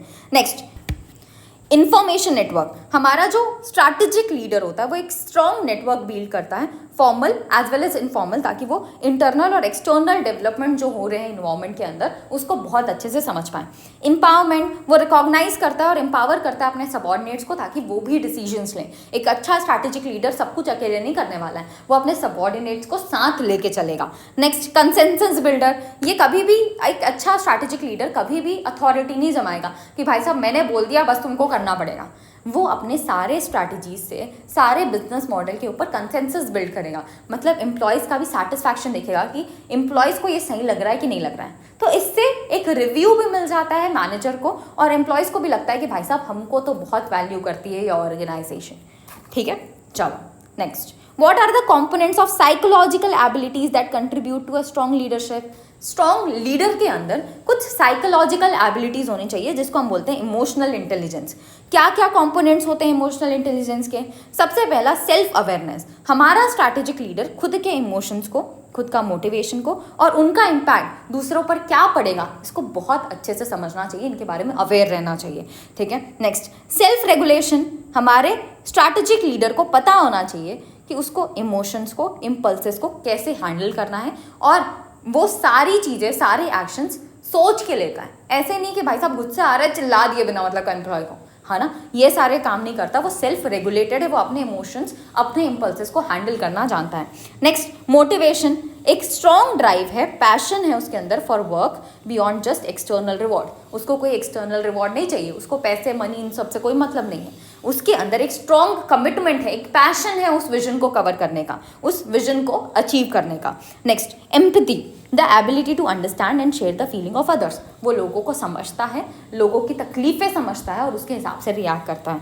नेक्स्ट, सोशल स्किल होना चाहिए, पॉजिटिव एंड प्रोडक्टिव रिलेशनशिप को बिल्ड कर पाना चाहिए विद अदर्स, चाहे वो एम्प्लॉयज़ हों, चाहे वो उसके साथ वाले काम करने वाले कलीग हों। ठीक है, next, benefits of high emotional intelligence for leader. अगर एक लीडर के अंदर अच्छा इमोशनल इंटेलिजेंस है तो उससे क्या फ़ायदा मिलेगा? सबसे पहले उसके अंदर कॉन्फिडेंस रहेगा, अडेप्टेबिलिटी रहेगा, वो सेल्फ अवेयर है, सेल्फ रेगुलेटेड है, तो उस केस में वो ज़्यादा कॉन्फिडेंट रह पाएगा और बेटर अनसर्टिनिटी के साथ डील कर पाएगा। अगर कोई चेंजेस आ रहे हैं तो बिना मतलब वो गुस्सा कर करके चिल्ला चिल्ला के काम नहीं करने वाला है, वो शांति से चीज़ें हैंडल करेगा, अपने आप को शांत रखने, अपने एम्प्लॉयज़ को मोटिवेटेड रख के काम करेगा। ठीक है, नेक्स्ट, ट्रस्ट एंड रिस्पेक्ट। अगर कोई लीडर सेल्फ रेगुलेटेड है, सेल्फ अवेयर है, तो उसके लिए एम्प्लॉयज़ की नज़रों में एकदम वो बढ़ जाता है ट्रस्ट और रिस्पेक्ट। ठीक है, next, effective decision making. Self aware leader recognise करता है कि उसकी क्या लिमिटेशंस हैं, डिसीजंस को कंसिडर करता है और ग्रेटर ट्रस्ट और कॉन्फिडेंस बिल्ड करता है फॉर सबऑर्डिनेट्स। ठीक है ना, मोटिवेशन। एक लीडर अपना पैशन शो करता है वर्क के लिए। अगर लीडर पैशनेट होगा तो एट द एंड बाकी सारे एम्प्लॉयज़ भी पैशनेट होंगे। ठीक है ना। Moving forward to explain organisational change management. Organisation के अंदर अगर कुछ चेंज हो रहा है तो उसको मैनेज करने के लिए हम ये ऑर्गेनाइजेशनल चेंज मैनेजमेंट लगाते हैं। Change is inevitable in business, हमको पता है कभी भी किसी भी तरीके से चेंज आ सकता है। कैसा चेंज आ सकता है? नई टेक्नोलॉजी आ गई, कोई नई प्रैक्टिसेस आ गई, रीस्ट्रक्चर कर दिया हमने हमारे बिजनेस को, लीडरशिप शिफ्ट हो गया, पहले मैनेजर कोई और था, मैनेजर चेंज हो गया, नेक्स्ट स्ट्रैटेजिक एडजस्टमेंट्स हो गए। ये सारे के सारे चीज़ों की वजह से चेंज आ सकता है। और अगर चेंज आता है तो ऑर्गेनाइजेशन चेंज मैनेजमेंट हमारी हेल्प करता है बिजनेसेस को to adopt to this changes, ताकि हम हमारे जो चेंजेस आ रहे हैं उनके हिसाब से अडॉप्ट कर पाएँ। ये एम्प्लॉयज़ को, शेयर होल्डर्स को प्रिपेयर करता है अपकमिंग चेंजेस के लिए, इम्प्लीमेंट करता है चेंजेस को स्मूथली, और हेल्प करता है हर एक इंसान को कि वो नए वे ऑफ वर्किंग के साथ एडजस्ट कर पाएँ। अब देखो यार, जो हम ऑर्गेनाइजेशन चेंज मैनेजमेंट लगाना चाहते हैं ना, ये one size fit all approach नहीं है। मतलब एक बार एक तरीका है जिससे सबके लिए काम हो जाएगा, ऐसा कुछ नहीं है। यहाँ पे अलग अलग मेथड्स हैं जिसकी मदद से हम ऑर्गेनाइजेशन में चेंज को मैनेज कर सकते हैं। सबसे पहला मेथड आता है मैकिन्सी एंड कंपनी 7S फ्रेमवर्क। ये क्या है? इसके अंदर हम 7S फ्रेमवर्क फॉलो करते हैं अपने चेंज को एक्सेप्ट करने के लिए। सबसे पहले आता है स्टाइल, हमारे मैनेजर का लीडरशिप कैसा है, कैसे वो लीड कर रहा है, कैसे वो अप्रोच करता है चेंज को। नेक्स्ट, हमारे एम्प्लॉयज़ की स्किल्स कैसी है, क्या एम्प्लॉयज़ ट्रेंड है चेंज को एक्सेप्ट करने के लिए। नेक्स्ट, हमारा सिस्टम कैसा है, हम जो इंटरनल प्रोसेसेस फॉलो कर रहे हैं, इंटरनल सिस्टम फॉलो कर रहे हैं प्रोडक्शन के, क्या वो चेंज को एक्सेप्ट कर पाते हैं क्या। नेक्स्ट, हमारे ऑर्गेनाइजेशन का स्ट्रक्चर कैसा है, किस टाइप की हायरार्की हम फॉलो करते हैं। स्टाफ, हमारे एम्प्लॉयज़ कैसे हैं, क्या एम्प्लॉयज़ ट्रेंड है, क्या एम्प्लॉयज़ को पता है कि उनको अगर चेंज आता है तो कैसे रिएक्ट करना है। शेयर्ड वैल्यूज़, हमारी ऑर्गेनाइजेशन की वैल्यूज़ क्या हैं, अगर चेंजेस आता है तो ऑर्गेनाइजेशन किस तरीके से रिएक्ट करती है। स्ट्रैटेजीज़, क्या हमारी स्ट्रैटेजीज़ चेंज को एक्सेप्ट करने के लिए बनाई गई हैं कि नहीं बनाई गई हैं। हमको ये 7S को देखना पड़ेगा for organisational change management. Kurt Lewin's change model, इसने बोला कि भाई साहब सबसे पहले तो चीज़ों को अनफ्रीज करो। हमें समझ आ गया कि अब चेंज की ज़रूरत है, तो चेंज के लिए जो हम करंट स्टेट ऑफ अफेयर्स कर रहे हैं, जिस तरीके से हम अभी काम कर रहे हैं, उस स्टेबिलिटी को हटा के चेंज को एक्सेप्ट करने के लिए थोड़ी सी अनसर्टेनिटी लानी पड़ेगी। नेक्स्ट, चेंज को इम्प्लीमेंट करो ऑर्गेनाइजेशन के अंदर, और इम्प्लीमेंट करने के बाद वापस से रिफ्रीज कर दो, वापस से स्टेबिलिटी लेके आ जाओ। ठीक। नेक्स्ट, अडकर मॉडल, इसने बोला सबसे पहले अवेयरनेस लेके आओ कि भाई साहब चेंज होने वाला है, फिर उसके बाद डिज़ायर क्रिएट करो कि ठीक है हम चेंज के लिए तैयार हैं। फिर चेक करो क्या हमारे एम्प्लॉयज़ के पास वो नॉलेज, वो स्किल्स हैं जिसकी मदद से वो चेंज को एक्सेप्ट कर पाएँ। क्या हमारे एम्प्लॉयज़, हमारे ऑर्गेनाइजेशन के मैनेजर केपेबल हैं, उनके पास एबिलिटी है इस चेंज को एक्सेप्ट करने की, इस चेंज के हिसाब से सारी चीज़ें चेंज करने की। नेक्स्ट, रीइंफोर्स करो, ऑनगोइंग सपोर्ट एंड एक्सेप्टेंस दो फॉर द चेंज। ठीक है। नेक्स्ट आता है कुबलर रॉस, इसने मॉडल दिया जिसमें ये इंडिविजुअल्स और एम्प्लॉयज़ कैसे रिएक्ट करते हैं वो बता रहा है। सबसे पहला आ रहा है शॉक, जहाँ पे लोगों को पता चलता है कि भाई साहब चेंज आ रहा है तो ये शॉक हो जाते हैं। फिर इनको गुस्सा आता है कि क्यों ही चेंज करना है, हम शांति से जैसे चल रहे हैं वैसे ही चलने देते हैं ना। फिर बार्गेन करते हैं, चलो ठीक है चेंज करना है तो ये सारी चीज़ें चेंज कर लो, ये सब मत करो, है ना। बार्गेन करने के बाद डिप्रेशन आता है कि पता नहीं हम वापस से सही पोजीशन पे आ पाएंगे कि नहीं आ पाएंगे। फिर उसके बाद धीरे धीरे करके वो चेंज को एक्सेप्ट कर लेते हैं। नेक्स्ट आता है विलियम ब्रिजेस ट्रांजिशन मॉडल, जिसके अंदर पहले आता है एंडिंग, जहाँ पे आप पुराना सिस्टम जो फॉलो कर रहे थे उसको एंड करते हो। फिर एक न्यूट्रल जोन आता है जहाँ पे अनसर्टेनिटी रहती है, हमको नहीं पता कि क्या आगे होगा। फिर इसके बाद न्यू बिगनिंग होती है जब हमने चेंज को पूरी तरीके से एक्सेप्ट कर लिया और ऑर्गेनाइजेशन के अंदर इंप्लीमेंट कर दिया। ठीक है। Next, employee involvement is crucial for successful change management. अच्छी तरीके से चेंज मैनेज करना चाहते हो तो एम्प्लॉयज़ को इन्वॉल्व करना पड़ेगा। इन्फॉर्म करो, प्रिपेयर करो लीडरशिप को, इक्विप करो हमारे HR that is human resource team को, एम्प्लॉय को बाय इन करो, मतलब एम्प्लॉय को इन्वॉल्व करो सारे के सारे चेंज के प्रोसेस के अंदर। इन प्रिंसिपल्स को अगर आप फॉलो करोगे तो ऑर्गेनाइजेशन ईजिली चेंज को नेविगेट कर लेगी और अपने गोल्स को अचीव कर पाएगी। ठीक है ना। Next is performance objective, goal set for employees to understand expectation and accountability. देखो यार, पहले हमने पर्सनल ऑब्जेक्टिव सेट किया, अब परफॉर्मेंस ऑब्जेक्टिव सेट कर रहे हैं, दोनों एम्प्लॉयज के लिए बनाए जाते हैं। पर्सनल ऑब्जेक्टिव का एम क्या था, जो पूरे ऑर्गेनाइजेशन का ऑब्जेक्टिव है उसको छोटे छोटे पार्ट में बांट के हम हर एक एम्प्लॉय को दे रहे हैं कि भाई सब ले, ये तेरा टास्क है। लेकिन जब हम परफॉर्मेंस ऑब्जेक्टिव की बात करते हैं ना, तो परफॉर्मेंस मतलब हम ये चेक करना चाहते हैं कि मेरे ऑर्गेनाइजेशन में जो एम्प्लॉयज़ हैं उनकी परफॉर्मेंस अच्छी हो रही है कि बुरी हो रही है, वो प्रोडक्टिव हो रहे हैं विद टाइम या फिर अनप्रोडक्टिव होते जा रहे हैं। ये सारी चीज़ें मेजर करने के लिए हम परफॉर्मेंस ऑब्जेक्टिव बनाते हैं। So performance objective goal set करता है हमारे एम्प्लॉयज़ के लिए टू अंडरस्टैंड कि हमारा मैनेजर उनसे क्या एक्सपेक्ट करता है, साथ ही साथ वो किस चीज़ के लिए अकाउंटेबल है, हमारे एम्प्लॉयज़ किस चीज़ के लिए अकाउंटेबल है, ये हमको उससे पता चलता है। नेक्स्ट, ये परफॉर्मेंस बेस्ड और डेवलपमेंट लेड हो सकता है। परफॉर्मेंस बेस्ड मतलब कितना क्वांटिटी ऑफ वर्क किया गया, और डेवलपमेंट लेड मतलब स्किल कितनी इंप्रूव की गई। एट द एंड हम इसमें किसके ऊपर फोकस कर रहे हैं, हमारे एम्प्लॉयज़ की परफॉर्मेंस विद टाइम इंप्रूव हो। ठीक है, एग्जाम्पल्स, प्रोडक्टिविटी, कितना काम कंप्लीट किया एक स्पेसिफिक टाइम फ्रेम में। पिछली बार 10 मिनट में काम खत्म किया था, इस बार 8 मिनट में काम खत्म किया, तो परफॉर्मेंस विद टाइम इंप्रूव हुआ है। ठीक है, नेक्स्ट, क्वालिटी एंड एफिशिएंसी, कितने अच्छे से और कितने जल्दी काम खत्म हुआ, क्या क्वालिटी मेंटेन की गई कि नहीं, परफॉर्मेंस को डिटरमाइन करेगा। Next, education and self development, employee driven goals, जैसे उनका स्किल डेवलप करना, उनको न्यू स्किल की ट्रेनिंग दे देना। ठीक है, परफॉर्मेंस ऑब्जेक्टिव क्यों इंपॉर्टेंट है, क्योंकि ये डायरेक्शन और फोकस देते हैं एम्प्लॉयज़ को, इंप्रूव करते हैं एम्प्लॉय का productivity and quality of work. अगर आप उनकी प्रोडक्टिविटी, उनकी क्वालिटी और एफिशिएंसी विद टाइम चेक करते रहोगे तो उन्हें पता है कि उनको इंप्रूव करने की जरूरत है, उनकी productivity as well as quality. Next, promote continuous learning and development, हम एम्प्लॉय के ग्रोथ के ऊपर भी यहाँ पे फोकस कर रहे हैं, उसके लर्निंग, उसके डेवलपमेंट में भी यहाँ पे हम फोकस करते हैं। अलाइनमेंट विद ऑर्गेनाइजेशनल गोल, जो भी आप परफॉर्मेंस ऑब्जेक्टिव बना रहे हो ये हमारे ऑर्गेनाइजेशन गोल से मैच करना चाहिए। ऐसा नहीं कि ऑर्गेनाइजेशन का गोल कुछ और है, हम कहीं और काम कर रहे हैं। अगर आप एम्प्लॉयज़ के डेवलपमेंट करोगे तो एट द एंड ये गोल में हेल्प करता है। तुम उसकी परफॉर्मेंस इंप्रूव कर रहे हो, उसकी प्रोडक्टिविटी, उसकी क्वालिटी इंप्रूव कर रहे हो, तो ये भी गोल में एट द एंड हेल्प करने वाला है। तो परफॉर्मेंस ऑब्जेक्टिव गोल में हेल्प करने चाहिए, वैसे ही आपको बनाने हैं। मेंटेन एम्प्लॉयज़ मोटिवेशन, अगर एम्प्लॉयज़ का जो परफॉर्मेंस ऑब्जेक्टिव है वो ऑर्गेनाइजेशन के गोल के साथ अलाइन करेगा तो एम्प्लॉयज़ का मोटिवेशन बढ़ता है। इन्हें पता चलता है कि ये जो बिगर पिक्चर है, ऑर्गेनाइजेशन के जो गोल हैं उन पे इनका कंट्रीब्यूशन क्या आ रहा है, वो प्रियोरिटाइज करते हैं इन टास्क को, ये परफॉर्मेंस ऑब्जेक्टिव को, क्योंकि उनको पता है कि एट द एंड ये ऑर्गेनाइजेशन के गोल से अलाइन करना है। ठीक है ना, examine with example, why do we need the balance scorecard. देखो यार, हमारा जो बैलेंस स्कोर कार्ड है ना वो थोड़ा ऑब्जेक्टिव से रिलेटेड है, तो पहले हम ऑब्जेक्टिव से रिलेटेड थोड़ा और ज्ञान पढ़ लेते हैं, फिर उसके बाद बैलेंस स्कोर कार्ड को समझेंगे। ऑब्जेक्टिव होता क्या है, ऑब्जेक्टिव होते हैं ऐसे स्पेसिफिक टारगेट्स जो हमें हमारे विजन को अचीव करने में हेल्प करते हैं। ऑब्जेक्टिव दो डिफरेंट टाइप के हो सकते हैं, पहला फाइनेंशियल ऑब्जेक्टिव, दूसरा स्ट्रैटेजिक ऑब्जेक्टिव। फाइनेंशियल ऑब्जेक्टिव बोलता है कि भाई साहब हमको तो पैसा चाहिए, हमको जल्दी जल्दी बहुत सारा पैसा कमाना है। स्ट्रैटेजिक ऑब्जेक्टिव बोलता है ठीक है भाई तुमको पैसे कमाने हैं, लेकिन साथ साथ लॉन्ग टर्म में ग्रो भी तो करना है। लॉन्ग टर्म में हमको कॉम्पिटिटर के ऊपर एडवांटेज चाहिए, हमको मार्केट से ज़्यादा शेयर चाहिए, हमको कस्टमर्स को सेटिस्फाइड रखना है, हमको हमारी इंटरनल प्रोसेसेस को इंप्रूव करना है। अगर हम ये सारे के सारे काम करेंगे तभी जाके हम लॉन्ग टर्म में ग्रो कर पाएंगे और लॉन्ग टर्म में पैसा कमा पाएंगे।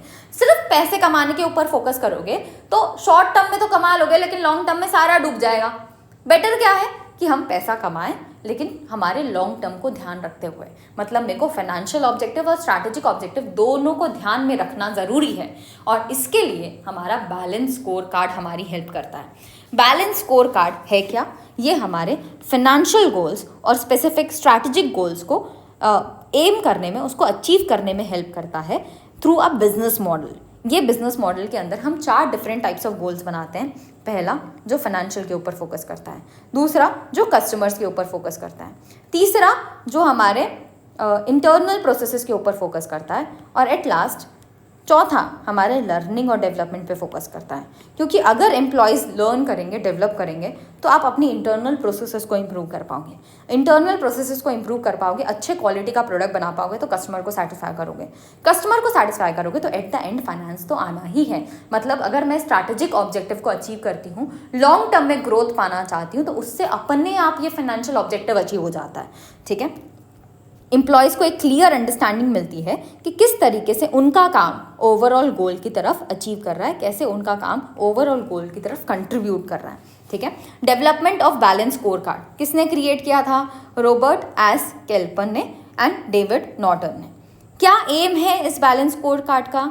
हमको शॉर्ट टर्म से उठ के लॉन्ग टर्म के ऊपर फोकस करना है, ये हमें बैलेंस स्कोर कार्ड हमें बताता है। emphasizes measuring a wider range of non-financial performance indicators। हम सिर्फ फाइनेंशियल के ऊपर नहीं फोकस करते हैं, हम कई सारे नॉन फाइनेंशियल इंडिकेटर्स को भी यहाँ पे कैलकुलेट करते हैं। जैसे 4 यहाँ पे हैं, सिर्फ एक फाइनेंशियल के ऊपर फोकस कर रहा है, बाकी सब नॉन फाइनेंशियल है, जैसे कस्टमर का perspective, internal business perspective and learning and growth. ठीक है।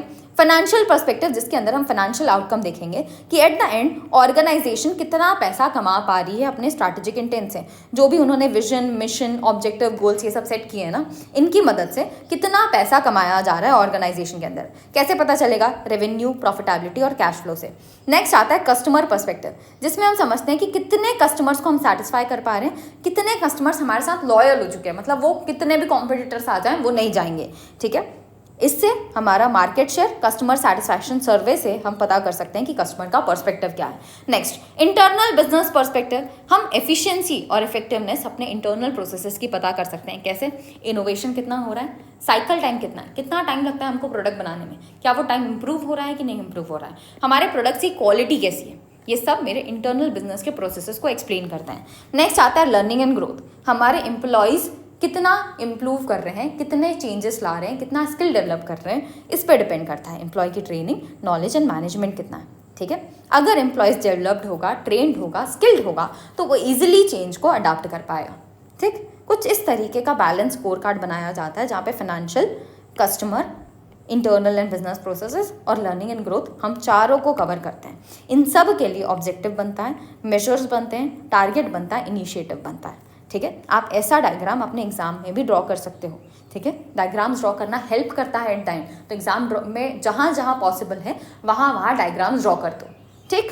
चलो next question, what are the steps involve in balance scorecard approach. जो हम बैलेंस स्कोर कार्ड बना रहे हैं उसके लिए क्या क्या स्टेप्स फॉलो करने पड़ेंगे। सबसे पहले स्ट्रैटेजिक इंटेंट पता करो, मतलब हमारे ऑर्गेनाइजेशन का विजन क्या है, मिशन क्या है, सबसे पहले ये डिफाइन करो। फिर उसके बाद बैलेंस स्कोर कार्ड डिजाइन करो। देखो यार, तुमको विजन मिशन अचीव करना है, ये विजन अचीव करने के लिए आपको हर एक पर्सपेक्टिव देखना ज़रूरी है। बैलेंस स्कोर कार्ड का चारों पर्सपेक्टिव इंपॉर्टेंट होता है और इन्हीं की मदद से हम विजन और मिशन को अचीव कर पाते हैं। सबसे पहला perspective financial, customer, then internal business processes and learning and growth. मैं हर एक पर्सपेक्टिव को मेजर करूंगी कि मेरे को हर एक पर्सपेक्टिव में क्या क्या काम करना पड़ेगा, तब जाके मेरा विजन और मिशन अचीव होगा, ठीक है। नेक्स्ट हम स्ट्रैटेजीज को मैप करेंगे। मैप करना मतलब हम पता करेंगे कि कौन सी पर्टिकुलर एक्टिविटी किस चीज़ से रिलेटेड है। जैसे यहाँ पे मेरा फर्स्ट पर्सपेक्टिव क्या होता है, फाइनेंशियल, देन आता है कस्टमर का पर्सपेक्टिव, फिर आता है इंटरनल बिजनेस प्रोसेसेस का पर्सपेक्टिव एंड लास्ट आता है लर्निंग एंड ग्रोथ का पर्सपेक्टिव, है ना। हम हमारे मैप में पहले इन सारी एक्टिविटीज़ को इस तरीके से लिख देंगे। फिर इसके बाद फर्स्ट मैंने मैपिंग की कि लर्निंग एंड ग्रोथ के अंदर हम एम्प्लॉयज़ को ट्रेन करेंगे, उनके स्किल्स को डेवलप करेंगे। अगर एम्प्लॉय को ट्रेन करते हो, स्किल्स को डेवलप करते हो, तो एट द एंड एम्प्लॉयज़ अच्छे से काम करेंगे, जिसकी वजह से आपके प्रोडक्ट की क्वालिटी इंप्रूव होगी, इंटरनल बिजनेस प्रोसेसेस में इंप्रूवमेंट आएगा। क्वालिटी अगर इंप्रूव होगी तो कस्टमर सेटिस्फाइड रह पाएगा। कस्टमर सेटिस्फाइड है मतलब कस्टमर पर्सपेक्टिव फुलफिल हुआ। नेक्स्ट कस्टमर अगर सेटिस्फाइड है तो आप एट द एंड पैसे कमा पाओगे, फाइनेंशियल पर्सपेक्टिव भी आपका इंप्रूव हुआ, ठीक है। तो किस तरीके से कौन सी एक्टिविटी किस पर्टिकुलर एरिया से रिलेटेड है आप इस मैपिंग के अंदर शो करते हो, ठीक। एंड लास्ट में हमारे पास आता है मेजर्स डेवलप करना। जैसे अगर आप इस डायग्राम के अंदर देखो तो हर एक एक्टिविटी जो आपने डाल के रखा है उन सब का यहाँ पे मेजर हमको डालना पड़ेगा कि किस तरीके से मैं इसको मेजर करने वाली हूँ कि हमने सही तरीके से काम किया कि नहीं किया, कैसे पता चलेगा। तो कुछ ना मेजर तो होना ही चाहिए ना।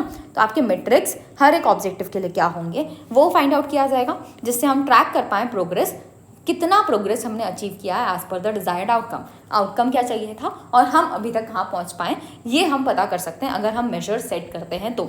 जैसे कस्टमर का सेटिस्फैक्शन स्कोर क्या है, एम्प्लॉय ट्रेनिंग कंप्लीशन रेट क्या है, प्रोडक्ट के डिफेक्ट रेट्स क्या हैं, ये सब मेजर हैं जो बताते हैं कि हम ऑब्जेक्टिव के पास पहुँच रहे हैं कि नहीं पहुँच रहे हैं, ठीक ना। Moving forward to our last topic that is economic value added driven responsibility accounting. अब ये क्या होता है, तो देखो यार हमारे पास ना दो डिफरेंट टाइप के प्रॉफिट्स हो सकते हैं। पहला अकाउंटिंग प्रॉफिट, दूसरा इकोनॉमिक प्रॉफिट। अकाउंटिंग प्रॉफिट मतलब जहाँ पे हम सेल्स ले रहे हैं और सेल्स से सारे खर्चे माइनस कर रहे हैं, जैसे मटेरियल, लेबर, एक्सपेंसेस। तो जो भी खर्चा मैंने किया है, एक्सप्लिसिट कॉस्ट किया है, बाहर वाला कॉस्ट किया, वो सारे के सारे खर्चे मैं यहाँ से माइनस करने वाली हूँ।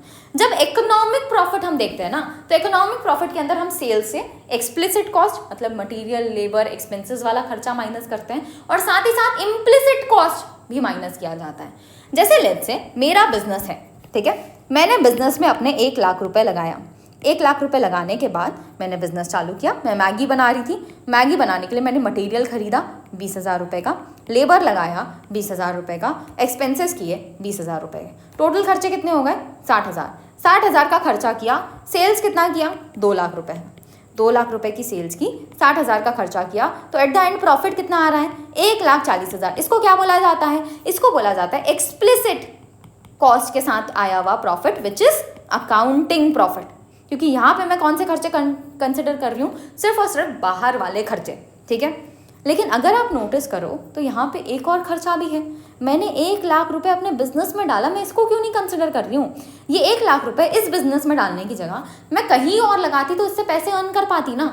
लेट्स से इंटरेस्ट अर्न करती, 10%, 15%, कुछ भी अर्न करती, है ना। लेट्स एज्यूम कि अगर मैं 1 लाख रुपए कहीं और लगाती तो मैं 10% का इंटरेस्ट अर्न कर सकती थी। इन दैट केस ये 10% का जो इंटरेस्ट है वो मेरा कॉस्ट ऑफ कैपिटल है। इसको बोला जाता है इम्प्लिसिट कॉस्ट। हमारे पैसे का कितना कॉस्ट लगा, ठीक है। ये इम्प्लिसिट कॉस्ट भी हम यहाँ से माइनस करेंगे। 1 लाख का 10% विच इज़ 10,000 हमारा इम्प्लिसिट कॉस्ट है। अगर इसको माइनस करूँ उसके बाद जो मेरा प्रॉफिट आ रहा है 1,30,000, this is my actual profit, जिसको हम इकोनॉमिक प्रॉफिट बोलते हैं। ऑर्गेनाइजेशन ने एक्चुअल में इतना अर्न किया है ना।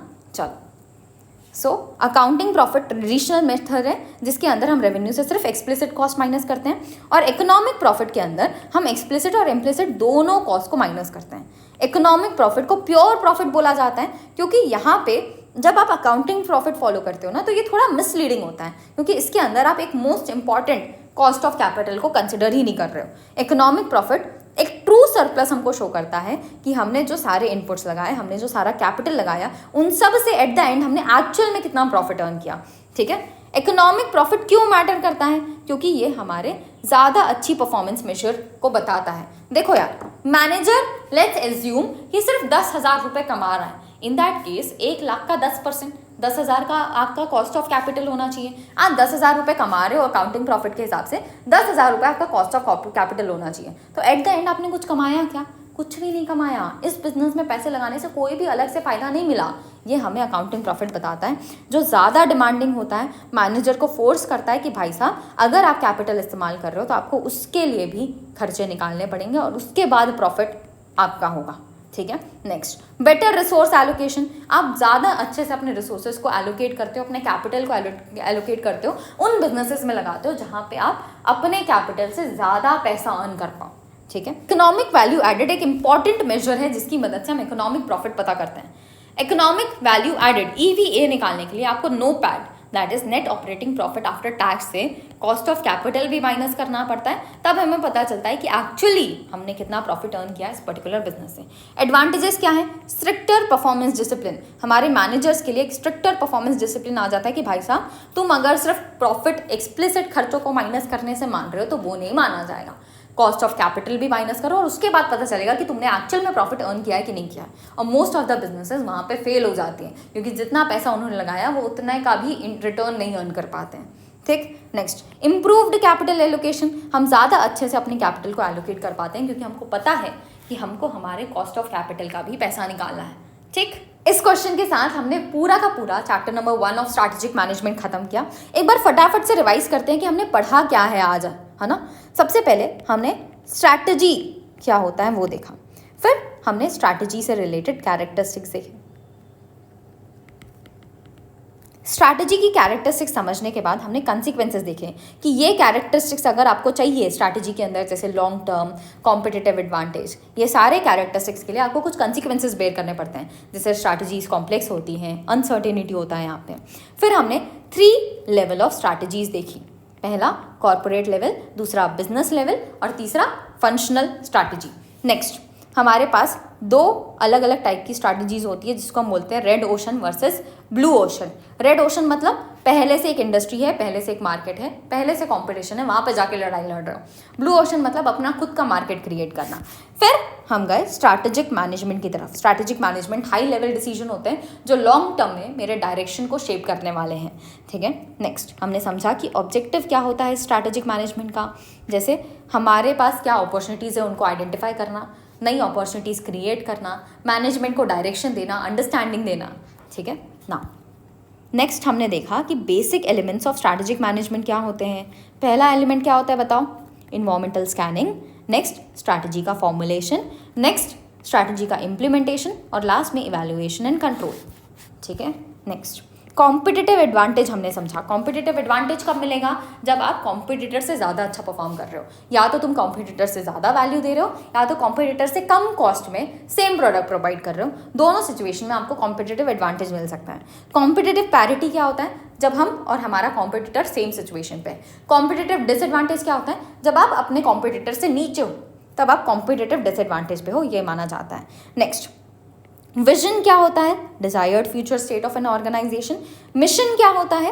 कोर पर्पस कि प्रेजेंटली हम किस पर्पस के साथ काम कर रहे हैं। नेक्स्ट, गोल क्या होता है? गोल मतलब हमने विजन को अचीव करने के लिए छोटे छोटे गोल्स यहाँ पे बना लिए। ऑब्जेक्टिव हमारे गोल्स को अचीव करने में हेल्प करता है।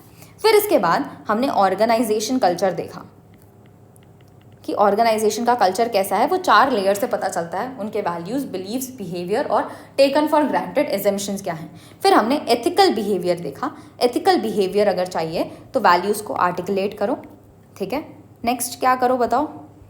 लीडरशिप का एग्जाम्पल सेट करो, इंसेंटिव एंड रिवॉर्ड दो ताकि एथिकल बिहेवियर और प्रमोट किया जाए, और लास्ट में अलाइन करो अपनी स्ट्रैटेजीज को विथ एथिक्स। जो भी स्ट्रैटेजी आप फॉलो कर रहे हो, जो भी विजन और मिशन आप अचीव करना चाहते हो, वो एथिक्स में रह के आपको अचीव करना है। नेक्स्ट हमने इसके बाद पर्सनल ऑब्जेक्टिव देखा। पर्सनल ऑब्जेक्टिव मतलब हम हमारे ऑब्जेक्टिव्स को और छोटे छोटे पार्ट में बांट के हर एक पर्सन के लिए ऑब्जेक्टिव सेट करेंगे। फिर इसके बाद हमने फास्ट समझा।